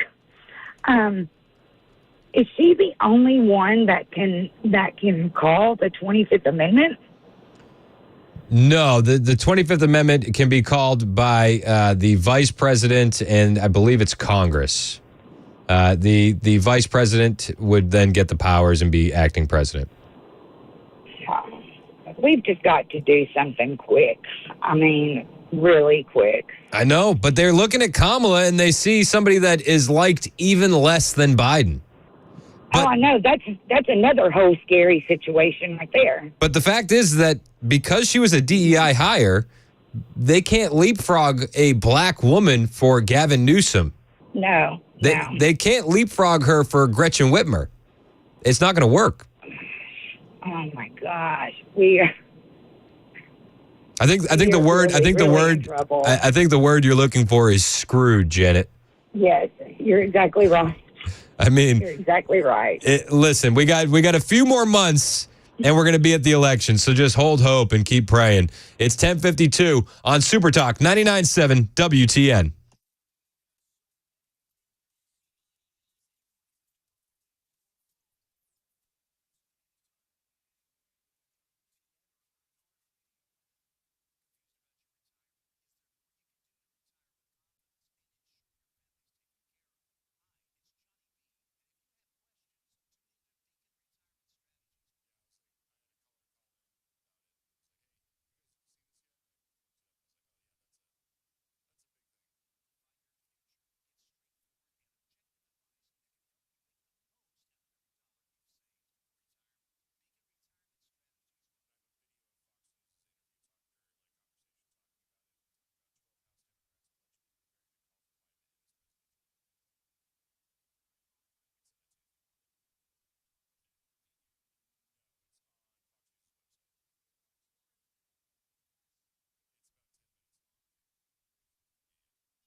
Hey, it's Dan Mandis, and I am so glad that California Closets has fixed my closet catastrophe. After exact measuring and planning, they came over and got to work. Yeah, once it was all plotted out on their 3D CAD system, the pieces are measured, cut, and precisely installed into my space. It was clean, fast, and professional, and above all, my new closets look and function great. Now, this was my dormer, and now this is my new dormer thanks to California Closets. Look at all of this added space for shirts and shoes, you name it, and it is cut so precisely, simply amazing. And my old closet that has now been reborn as the ultimate in style and functionability, making the best use of the space that I had. They can work on just about anything: bedrooms, garages, home offices, closets, pantries, and so much more. Find them online, CaliforniaClosets.com, and see what they can do for you. You can schedule a free design consultation. Mention my name, CaliforniaClosets.com.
A Middle Tennessee teacher and soccer coach is facing sex charges. Meanwhile, an election 2024 update.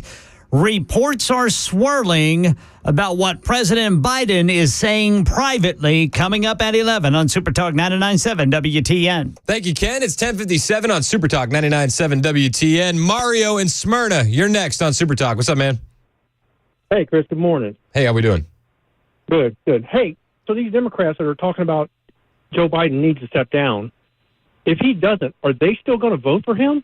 And also, when they talk about, like, government intrusion into your life, and they say, well, if you hadn't done anything wrong, you don't have anything to worry about. So if Joe Biden doesn't have any cognitive issues, what's he got to worry about? Take a test. Yeah. That's all I have to say. No, you're absolutely right. If he doesn't have anything to worry about, just take the test and prove us wrong. Absolutely. Yeah, do more interviews. I mean, if they wanted to fix this, they do a 2-hour press conference and just let them roll. But they can't fix this. And then as far as what you said about will the Dems who want him replaced vote for him anyway, I think that it'll be easier for a Dem to vote for Biden who wants Biden replaced. It's going to be easier for them to do that than it is for like a Nikki Haley never Trumper to vote for Trump. And we all know that the never Trumpers are going to vote for Trump. So I would say, yeah, of course they're going to vote blue no matter who. Yeah, it's all about power. That's all it's about. Every single time. Appreciate the call, Mario. And a moment ago when I had a caller ask about the 25th Amendment, and I think I said Congress instead of Cabinet because quite a few people on the Members Nutrition Super Text line let me know. My mistake, yeah. See, but unlike the Democrats, you understand when you're wrong and you're willing to face it. I'm also just flowing. Day before 4th of July break, we have so much to cover. There's been no slow news day this year, period. We're going to have so much more coverage for you all day long with Matt Murphy and then Brian Wilson. Tomorrow, we're going to have a couple best of programs throughout the day. And then Friday, the squad is back. I will be off. Johnny B will be in my seat. I just saw Johnny as he was walking through here, and I was like, thanks again, man.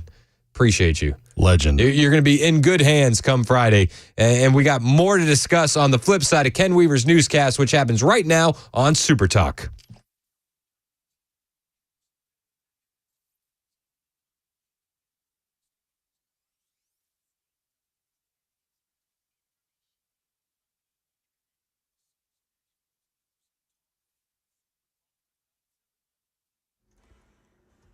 Eleven o'clock on the dot. I'm Ken Weaver with your top stories. Full forecast and traffic in 5 minutes. Jamaica officials telling people to get ready for water disruptions.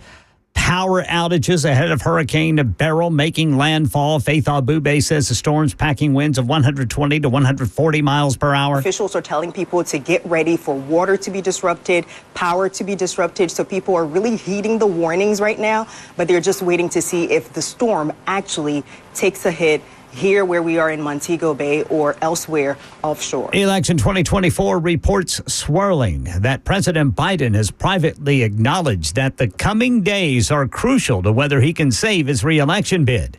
CNN, among those citing an ally of the president for the information. This person quoted as saying, Biden sees the moment. He's clear-eyed.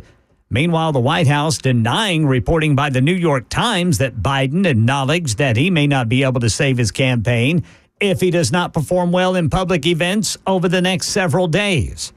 Nashvillians will celebrate the 4th of July with live music and fireworks as the FBI is telling law enforcement around the country about potential security risks. There has been a heightened threat environment in the country ever since October 7th and the attack in Israel, and that's continued to fuel people with an agenda. And there are other agendas. The political environment of the country certainly doesn't help. So police are being told by the FBI and the Department of Homeland Security to be on watch for these types of things, which are notoriously difficult to guard against. That's Aaron Katursky reporting. Here in Middle Tennessee, a teacher and soccer coach facing sex charges. Reports say Nathan Sweet is on unpaid suspension by the Rutherford County School District pending the outcome of the investigation into statutory rape and exploitation by an authority figure charges. Sweet is the Riverdale High School girls soccer coach and teaches environmental science. Bond was set at $75,000. He has a hearing scheduled for August 6th. That's the latest news. Weather is next. I'm Ken Weaver, WTN News. The guaranteed offer is the easiest way to sell your home. It's really simple. We bring you an all-cash offer. You close in as little as 21 days. No home inspections, no lock boxes, no open houses. Go to markspain.com to get a guaranteed offer and start packing.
Well, I think that's why President Biden needs to communicate more.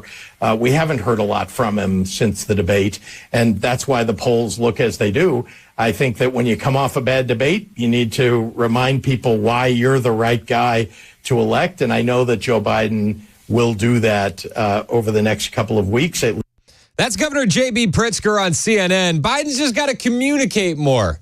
He's got to communicate more. He's going to do that more over the coming weeks. You know, the campaign has been putting him out there in very controlled situations. He had that rally in North Carolina where he was hopped up on whatever juice they gave him. And then yesterday, he had a big press conference.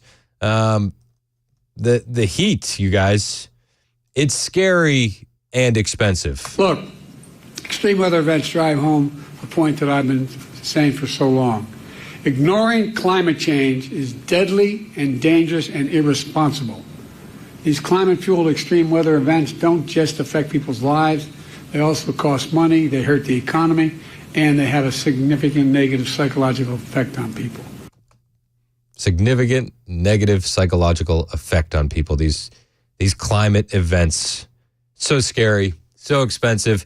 I would argue that the negative economic impact from these things are because of the Green New scam that the left pushes. But they had to put Biden out there, and they had to do a very small, very controlled event with a teleprompter to give something to the base. So that way they could say, listen, he's great, he's fine, he's perfect. And they announced some weird stuff. New workplace heat regulations was what they were announcing yesterday. Not addressing his failing mind, not addressing his failing presidency, not addressing his failing poll numbers. Go down the list, find something that's failing. It's probably close to Biden, and they probably could have addressed it. But no. They had to address new workplace heat regulations. And when finalized, we'll establish the nation's first ever federal safety standard for excessive heat in the workplace. This includes things like developing response plans to heat illness, training employees and supervisors, implementing rest breaks, access to shade and water. You think we'd have to tell people access to shade and water. But, I mean... That's Joe. That's the best you can do. Rest.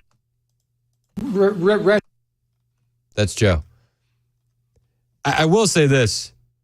Deep down in his dementia-riddled core, he understands that climate change is a scam. He does. And when they announced that part of the new regulations are rest breaks and water, he said, well, why would people need to be told that? Implementing rest breaks, access to shade and water. You think we'd have to tell people access to shade and water. But, I mean, gradually easing new employees into heat environments. Across the country. He knows. He knows that this is a huge scam. He knows. Deep down in there somewhere, Joe understands. You think we'd have to tell people access to shade and water. But, I mean, he knows. He knows this is a scam. But big meeting on heat this summer is coming. They're going to have a huge White House heat meeting, and it's to save people. They're going to be focused on saving people. I just want to make that very clear. And it's totally not going to be a waste of taxpayer money at all when they have this big meeting on heat that Joe announced. Later this summer, my administration will convene the first ever White House Summer on Extreme Heat, bringing together state, local, tribal, and territorial leaders and international partners who are protecting communities and workers from extreme weather every single solitary day. I'm at a loss. So the news cycle is Joe Biden isn't fit to be president. He's not mentally sharp enough. The debate was a disaster, and Joe gets a heat meeting together with people that are saving people from heat every day. Who are protecting communities and workers from extreme weather every single solitary day. What about in the winter? They're just still focused on heat every day. Extreme weather every single solitary day. Every day. But, they wanted to make him look good, and Joe didn't disappoint. He went out there and he hit all the Bidenisms. So folks know these resources are available to them and anyone who needs them. I was telling the group who briefed me earlier, my brother has an expression, you got to know how to know. Got to know how to know. You got to know how you know. I didn't plan on playing a lot of audio from this, but as I was going through it last night, I realized just how bad it was. At one point, he says that they're spending billions, and I quote, to expand energy shortages during heat waves, storms, and other climate changes. We've invested billions to enhance our power grid, expand energy shortages so that lights, air conditioning, refrigeration, internet stay on during heat waves, storms, and other climate changes. Other climate changes. We're spending billions to expand energy shortages. We've invested billions to enhance our power grid, expand energy shortages. It's like, Joe, you had one job, read the teleprompter. It was another short 5-minute little speech. It's there for you. You're set up, and damn it, who typed a question mark on the teleprompter? For the last time, anything you put on that prompter, Burgundy will read. Expand energy shortages. Expand energy shortages and protect people from other climate changes. Storms and other climate changes. It's the other climate changes that you have to be very, very worried about it. And then he closes with what was my favorite. If you don't believe in climate change, you're an idiot. I quite frankly think it's not only outrageous, it's really stupid. Everyone who willfully denies the impacts of climate change is condemning the American people to a dangerous future, and either is really, really dumb or has some other motive of that. How can you deny there's climate change, for God's sake? How can you deny it? Clara in the borough, how can you deny that there's these climate changes? Well, I can deny it easily because of a program called DARPA. It's where weather is being used as a weapon. And you have a very intelligent audience, so I'm sure most of them are familiar with this, but they can move the weather around and make it extreme anywhere they want to. It's been developed into a science and to a weapon of war. So if he wants to know how can you deny it, that's how I can deny it. Appreciate the call, Clara. Let's go to Frank and Bethpage. Frank, you're next on Super Talk.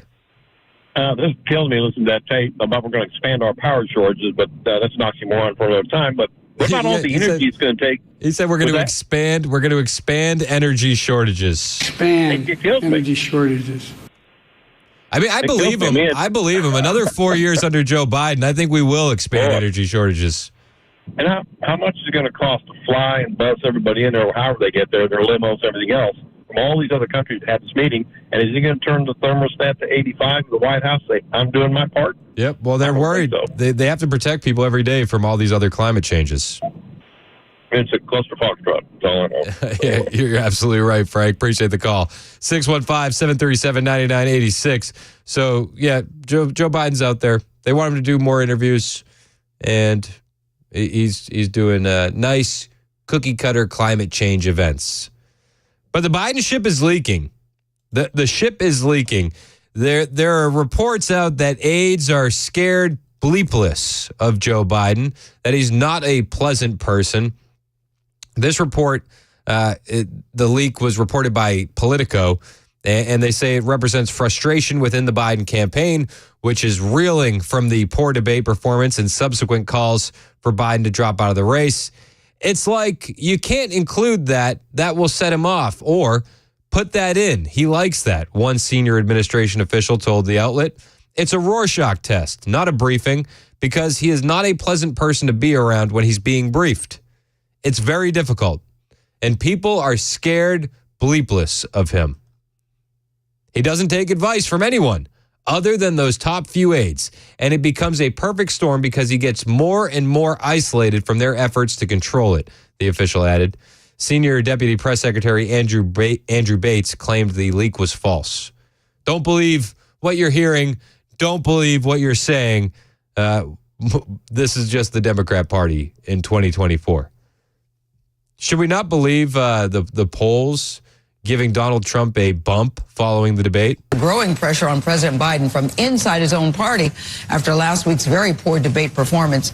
And we now have a new CBS News poll. While the presumptive nominees are functionally tied in our national poll, it shows a shift towards former President Trump. Now, our last poll had President Biden leading very slightly. The president was also in battleground states in the last poll. Now he is behind by 3 points, though that is still within the margin of error. So last month, the national poll for CBS had Biden up 50-49. Post-debate, the national poll from CBS has Trump up 51-48. They're freaking out behind the scenes. And they're doing everything they can to make excuses for Biden's behavior. The funniest one is the travel. He had so much travel during the debate, which was the travel ended 12 days before the debate. And according to the New York Times, Biden's team cut his planned debate prep by 2 days so he could rest. This is on top of the fact that he took naps every day during debate prep. They also cut the debate prep by 2 days so he could rest more. The New York Times this morning is taking a look at President Biden in the weeks and months before his debate performance. The paper reports, quote, Mr. Biden was drained enough from the back-to-back trips to Europe that his team cut his planned debate preparation by 2 days so he could rest at his house.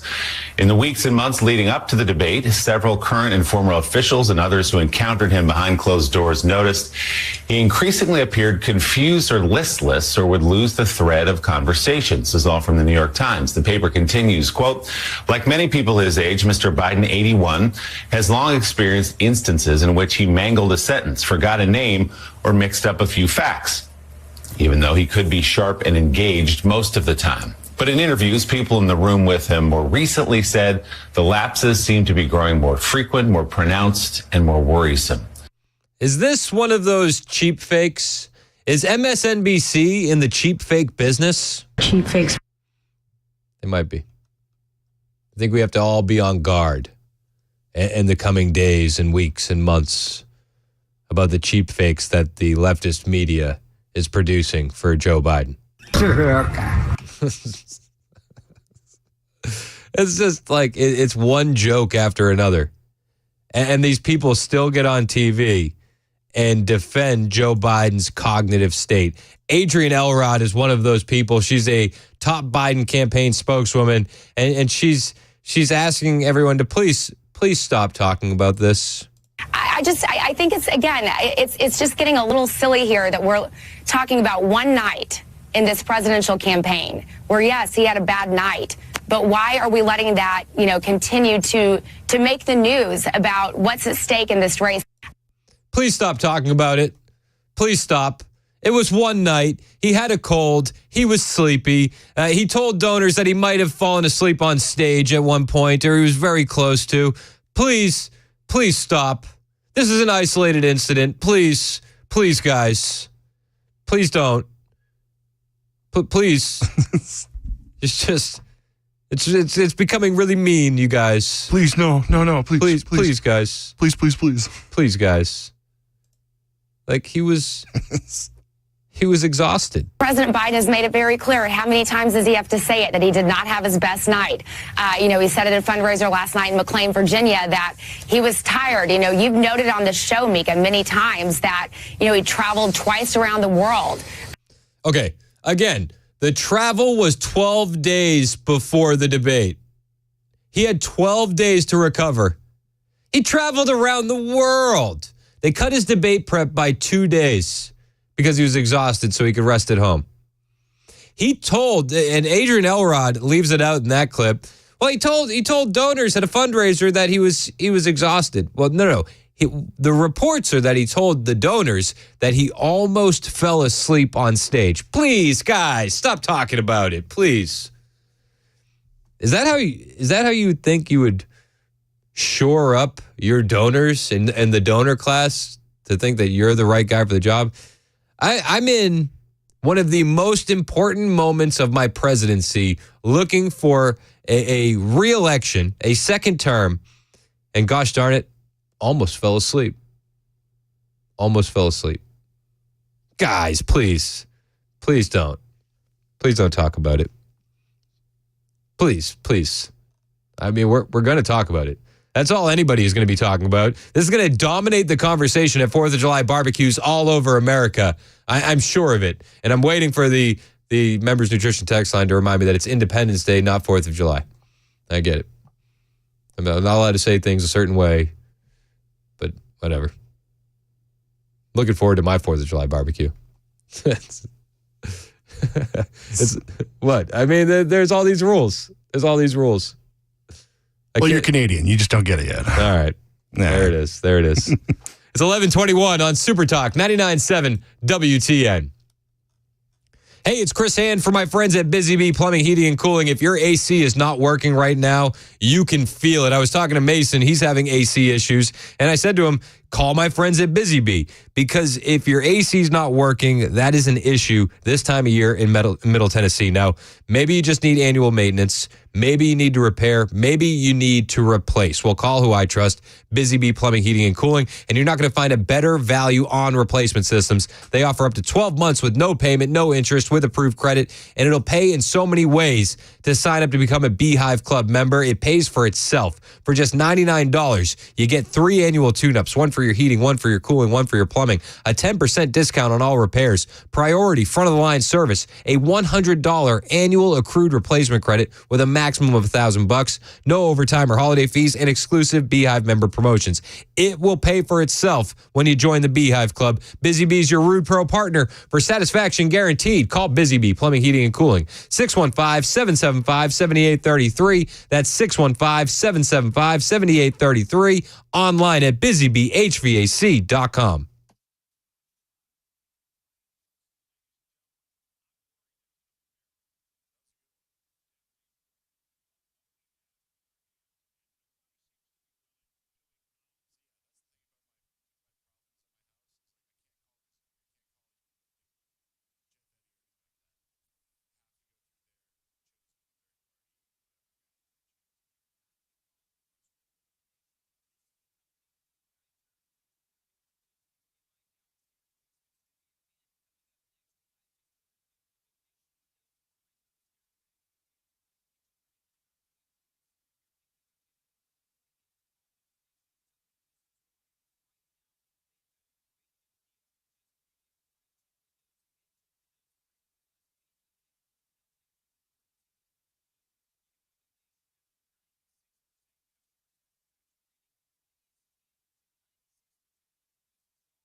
Lots of reports about what President Biden is saying privately. He is working the phones today. We'll tell you about it at 11:30 on Super Talk 99.7 WTN. Wait. Biden is working the phones? That's what it says. Is it a rotary? He's got somebody there taking a quarter from him for every call. Oh my gosh. All right, and he's putting a quarter in a shoebox. Dude. I can't imagine him working. It's a plastic phone. Yeah, I can't imagine him working anything else. I picture. You remember the old toy? My kids had them with the smiley face phone with the red handle, little musical phone. Yeah, I saw a thing. The Babylon the Babylon Bee posted. I retweeted it at Chris Hand on Air, and it reminds me of this because it says Biden calms cognitive fears is the thing. Hold on, I'm going to butcher the headline. I want to make sure I have it. Biden proves healthy cognition by flawlessly reciting all the sounds animals can make. And it has one of those spinny wheel things for the kids. You know, you point it, the arrow lands, it points. Yeah. So funny. Oh, man. It's just too much. I know. It's hilarious and we're laughing. You know, back when Saturday Night Live was funny, they could really have a ball with Oh, my this. gosh. Oh, that would tear. Could you imagine if we had like a real sketch comedy show in America? I mean, well, we do. It's just at Pennsylvania Avenue. Right. Yeah. It's like, what in the world? Well, I don't know. Corinne says it's unscripted. Yeah. A lot of unscripted things going on. Everybody's sending me memes now on the Members Nutrition text line. I got one that says, Dems stick with Biden as it would be a real pain to reprint these ballots they already filled out. That was from Scott on the Members Nutrition text line. 2531 says, maybe they just gave him a tin can with a string. He's calling from his treehouse behind the White House. So good. So good. Oh, my gosh. Also, I'm getting grief for saying 4th of July on the Members Nutrition text line. Yeah. Ray said, Chris, Independence Day is a lot more than a date on the calendar. Surely you understand that. I do. I just it's just like a thing you say, 4th of July. I get it. If you're an Independence Day guy. I'm cool with that. I like Independence Day too. I tried to show my daughter Mel Gibson's The Patriot last night. Ooh. Yeah. Yeah, we didn't last that long. Really? No. I'm surprised. No, it'd been a long time since I watched it, and so I Forgot wasn't. about some things. Yeah, I forgot about some things. Yeah. And then we made it as far as, Dad, are those bodies floating down the river? And I said, yeah, it is. And she said, nope, too scary for me, Dad. And she left. I'll turn it off. I'm sorry. We didn't make it that far. So we'll try again next year on that one. Underrated patriotic movies. You guys going to watch any patriotic movies over the weekend? I don't know, man. I probably won't. Not a fan? I'm a fan. I don't know. I don't know what I'm going to do this weekend. I know I'm going to do absolutely nothing, but it's probably going to be a lot of, games with the family and that sort of thing. There might be something on in the background. Yep. More often than not, it's like the Twilight Zone marathon. Oh, I like that. That's a good one. Yeah, we're gonna do our best to avoid the TVs unless we just need a break from the kids for a moment. Yeah, we got baseball game planned in Lexington, Kentucky tonight. Fireworks after that. We're gonna be renting a boat. Man, you're gonna have fun on Saturday. Yeah, dude, we're pumped. Big pumped. Yeah, I'm excited for your trip, and I'm not even going. I know. I get it. Also, Mason's AC went out. Ooh. Yeah, just a little bit. So, we were talking off air about calling Busy Bee, and I was like, I really wish I could do that right now, but fund housing agreements with companies won't allow me to do so, unfortunately. So Mason's in the market for a window AC unit to get him through his Independence Day weekend. So if it's a little toasty. I woke up this morning and it was 85 degrees in my downstairs. If anybody's got one they could hook Mason up with, 615-737-9986. See, I told you I would do it for you. I appreciate it. I told you. Let's help out Mason. It's 11:30 on Super Talk 99.7 WTN.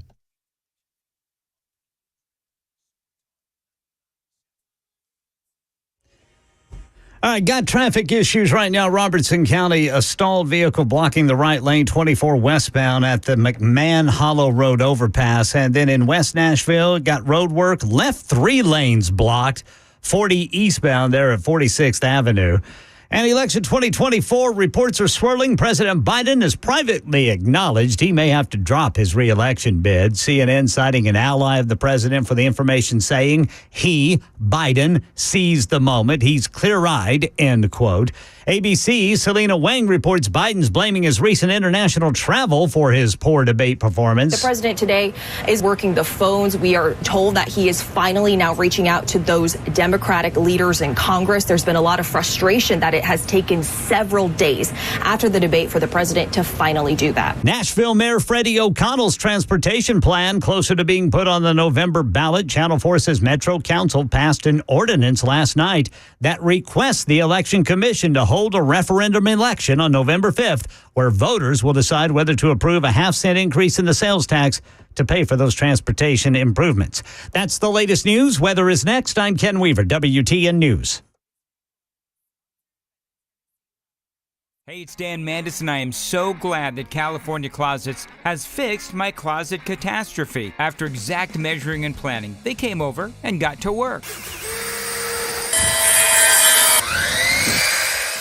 Yeah, once it was all plotted out on their 3D CAD system, the pieces are measured, cut, and precisely installed into my space. It was clean, fast, and professional, and above all, my new closets look and function great. Now, this was my dormer, and now this is my new dormer thanks to California Closets. Look at all of this added space for shirts and shoes, you name it, and it is cut so precisely, simply amazing. And my old closet that has now been reborn as the ultimate in style and functionability, making the best use of the space that I had. They can work on just about anything: bedrooms, garages, home offices, closets, pantries, and so much more. Find them online, CaliforniaClosets.com, and see what they can do for you. You can schedule a free design consultation. Mention my name, CaliforniaClosets.com.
11:36 on Super Talk 99.7 WTN. My name is Chris Hand.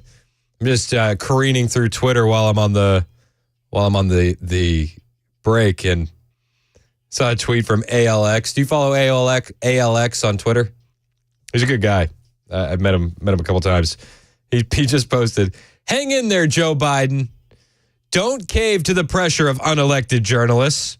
The people have spoken and have made you the nominee. Do not let the media insurrectionists win." Sounds like he's holding one of those cat posters on a flag. I love it, though. I want to stand. I want to second that. Joe, don't give in to the pressure. Don't drop out of the race, Joe Biden. We need you. Signed, the Republican Party. Please don't. Please stay. Please stay. So good. So funny. Yeah, we need him. We need him. I mean, realistically, we need him because we know it's a layup drill for Trump. It's a layup drill for Trump if Joe Biden is the nominee. And the left understands that as well. That's why they're doing everything they can behind closed doors to figure out how they can get him out of there. Because, you know, we used to have a real president. Byron Donalds, Wesley Hunt, who's a Republican out of Texas, and Sage Steele, they had an interview on a podcast, and Byron Donalds brought up the fact that we're so weak under Joe Biden. Under Joe Biden, we've lost 7 embassies. Did you know that? 7 embassies under Joe Biden have been lost. We have lost 7 United States embassies under his presidency. Yes. What does that mean? So we have embassies all over the world in every country. That is essentially sovereign American territory. Under his watch, we have had to evacuate 7 United States embassies. I did not know that. That has never happened in American history. So weak we never. are. That's how weak we That's are. how weak we are on the world stage. What? That's how bad it is. Okay, help me. Why has that happened? Why are we evacuating? Because there's no protection. There's no fear. I'm going to say real quick, and I'm going to give it to Wesley. Yeah. When you are weak and our adversaries know you're weak, they push you. It's no different than the bully in the schoolyard. If you're timid and the bully knows he can get away with it, what happens? He comes for your lunch money every single week. Yes. Every single day. Until you punch back. Until you punch back. We have been weak under Joe Biden. Yeah, 100%. We have been weak under Joe Biden. It's one of the reasons why I hope Joe stays in the race, because it's going to make it a lot easier for Donald Trump to get back in the White House because of that weakness, you know, in all things. And Trump wasn't like this. Wesley Hunt, again, who's a Republican out of Texas, he tells this story about Trump negotiating with the Taliban. And I've seen this clip going viral on the internet. This story is an absolute all-timer for Donald Trump. I'm gonna give you my favorite President Trump story. This is my number one favorite of all time. When we were negotiating with the Taliban, while President Trump was still the president, President Trump wanted to get out of Afghanistan, but he wanted a conditions-based withdrawal. Mm-hmm. Meaning that you do what we tell you to do, and then we will start pulling troops back slowly as long as you abide by our rules. It's President Trump and Mike Pompeo, and they are talking to Taliban leadership in the room, and they had one translator in the room. President Trump looked at the Taliban leader and said this: "I want to leave Afghanistan, but it's going to be a conditions-based withdrawal." And translator translated. And he said, "If you harm a hair on a single American, I'm going to kill you." And the translator goes, and Trump goes, "Tell him yes. Tell him what I said. Tell him what I said." Reached in his pocket, pulled out a satellite photo of the leader of the Taliban's home and handed it to him. Shut up. Got up and walked out the room. Sure did. Do you know for 18 months not a single American was killed in Afghanistan? Unbelievable. But with Trump, you believe it. This sounds exactly like something Trump would do. I believe this story 100%.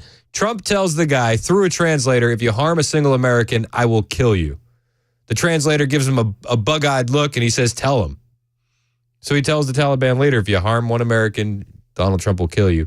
And he pulls out a satellite photograph of the leader's home and hands it to him and walks out of the room. Sure did. That's the definition of strength. That's what I'm talking about.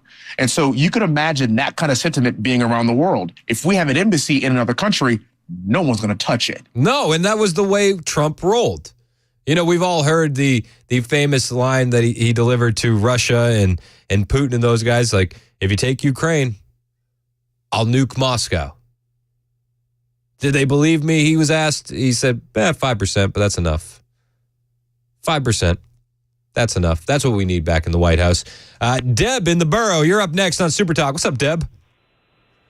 Oh, doing great. How about yourself, Chris? I'm good. I'm good. What you got? Well, I got a few quick things I want to mention. First off, cringe. She sure spews a lot of words to say absolutely nothing. Amen.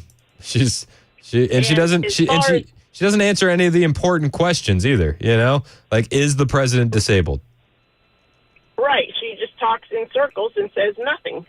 Is he disabled? As far as their climate change garbage, I got a news flash for him. It's called weather. Ah. It happens. It changes. Oh, geez. And what do they really think they're going to do about the heat, about the cold, about tornadoes, about hurricanes? And not to mention, you know, all of the illegals that he's allowed in. They're out supposedly picking our crops. Where are they going to find shade? Honestly. You know, just a question. Well, this is why we need the new regulations. This is why we need all the new regulations, Deb. Right. And then as far as Biden himself, if they really want to put the dementia issue to rest, if he refuses to take a cognition test, why doesn't he just go do a one-on-one interview with somebody like Tucker or Dan Bongino or Mark Levin or Chris Plant or anybody number of journalists that are outside of his comfort zone that are going to ask him questions? If they got nothing to hide, go out and let us see it. Trump has done town halls on CNN. Could you imagine Biden doing a town hall with even a guy like Hannity? Like, no. That's what I'm saying. If they have absolutely nothing to hide, go out and do a one-on-one interview with one of these other journalists that are outside his comfort zone. Yep, absolutely. Nothing to hide. That would fix everything, but they won't do it because they can't do it, Deb. They can't do it. We all know that, but I know, but they keep saying they got nothing to hide. Well, prove it to us. I know. I'm totally with you. I appreciate the call. You know, in the left, they just swallow up the media and they say, "Oh no, it's cheap fakes. It's cheap fakes." Well, you can't unsee what you saw Thursday night. Democrat Rep Debbie Dingell weighed in on Biden this morning on MSNBC, and she says what everybody's thinking: he doesn't have a lot of time. You can talk about Donald Trump all you want, but there's only one person that they're going to hear, they're going to watch, and they're going to see. And he does not have a lot of time. He's got to, I've said this, he's got to show all the country, the American people. He's got to talk to the American people. Yeah, well, he's going to try to do that with a pre-recorded interview with George Stephanopoulos that's going to air on July 5th. Do you think that's going to be hard-hitting, no holds barred, the way Nancy Pelosi said he needs to have an interview? No. And the people on the left, like Rep Debbie Dingell, Democrat, they understand exactly what time it is, and it's like a family member has died for the left. First of all, I want to be really clear. I have not heard anything like what's being reported in the New York Times. And there are so many, as you and I know, we've witnessed it. There are a lot of things in the ecosphere right now that have no conclusion. And I want to tell you that Joe Biden is loved. He is beloved by the Democrats. Joe Biden is loved. We love him. She's responding to the New York Times report that a Biden told an ally that he's weighing whether or not he should continue in the race. I just want to be on record. Joe, stay in the race. Don't cave into the media. Don't cave, Joe. Stand strong. Listen to Hunter. That's my best advice for Joe Biden. Listen to Hunter. Listen to Hunter. Debbie Dingle out of Michigan. She does have some advice for Joe Biden.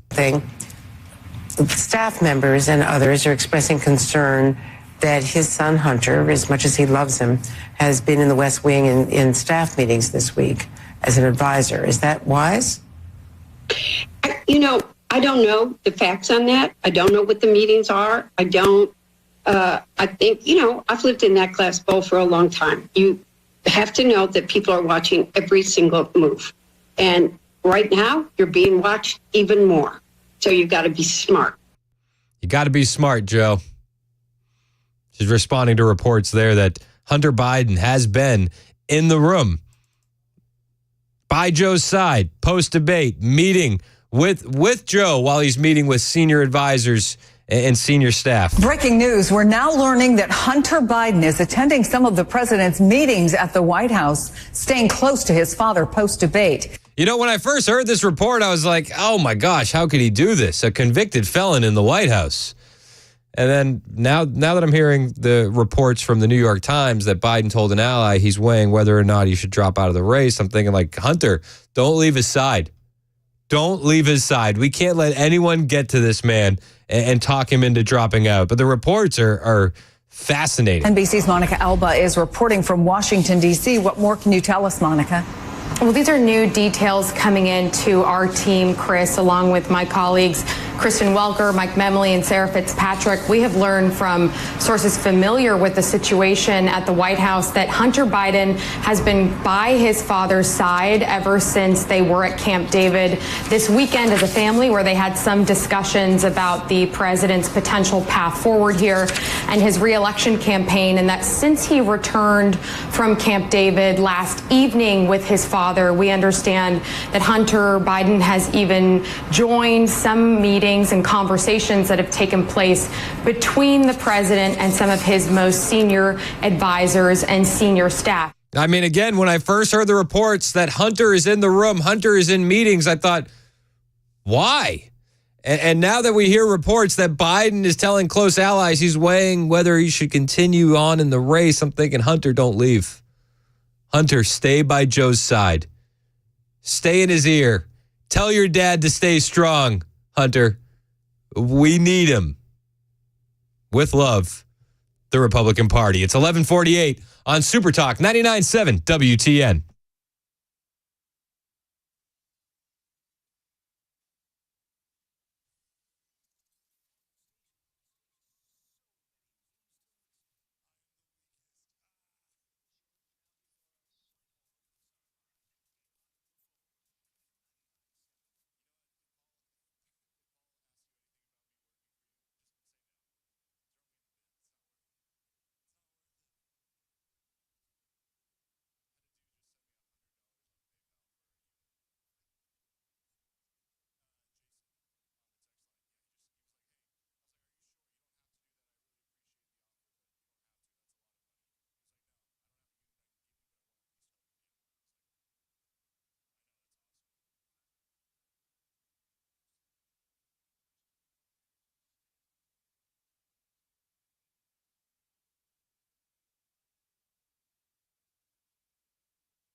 11:54 on Super Talk 99.7 WTN. My name is Chris Hand. I'm wearing my patriotic shirt for Independence Day. As am I. Murphy's got a Charlie. Is that a Charlie Sheen? This is a Hawaiian shirt to celebrate what we do on America's Independence Day. We put some dogs on the grill, some burgers, some ribs in the smoker.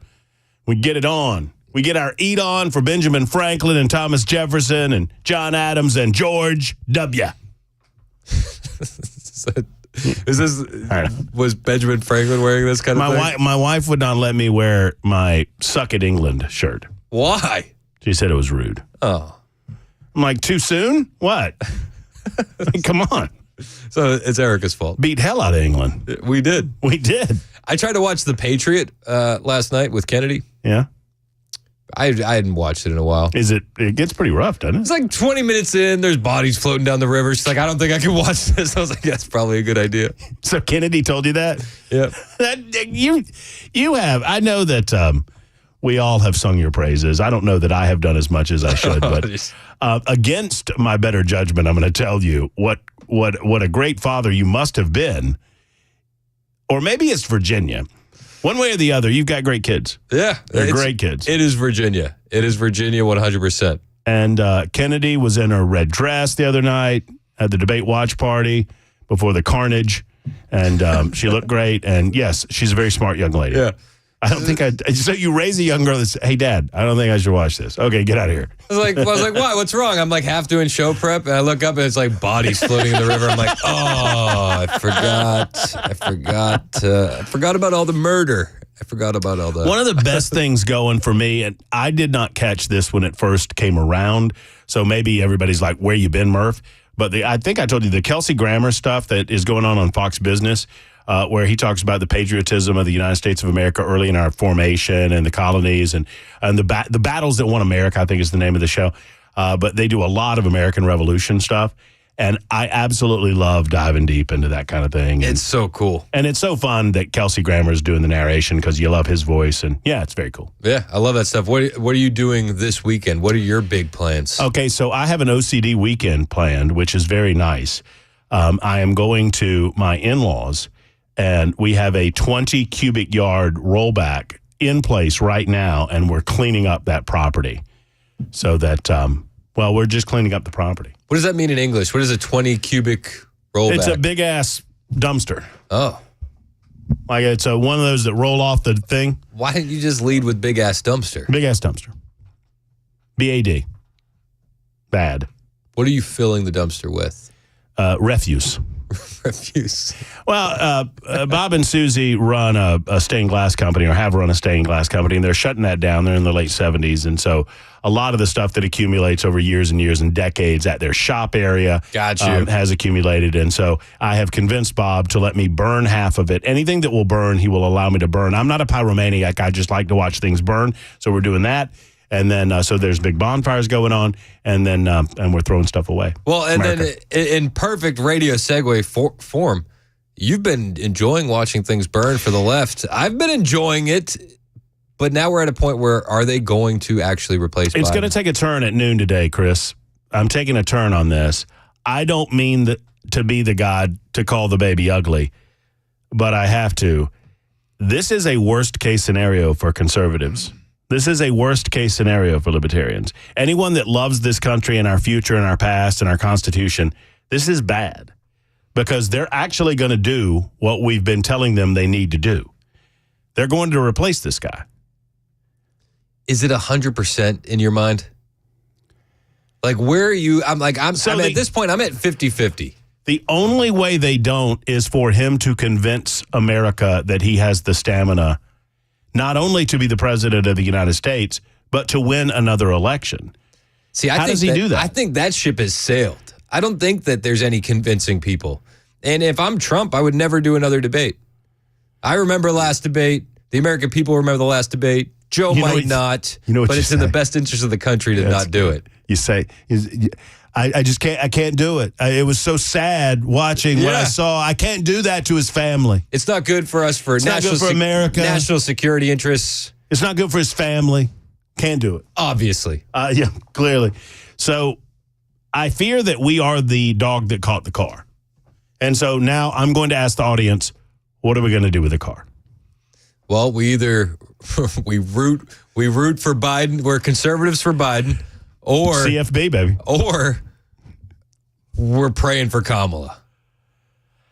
I mean, yeah, those are one of your two. Those are your two options. Those are the easiest paths to victory. So we'll discuss on the show today, and we'll also talk a little Independence Day, and I'll give my treatment on fireworks, which I hate. You don't like fireworks? I do not. Is it because we light them off to celebrate the independence from England and the fact that we don't have to pay them tax anymore? Quick, and then we pay tax on the fireworks to celebrate? I'm going to start the show this way in honor of Chris. That George III was not so bad. Let's discuss. Hot take machine incoming. Murphy's in next. Brian Wilson will take you home on the drive. It's Super Talk 99.7 WTN.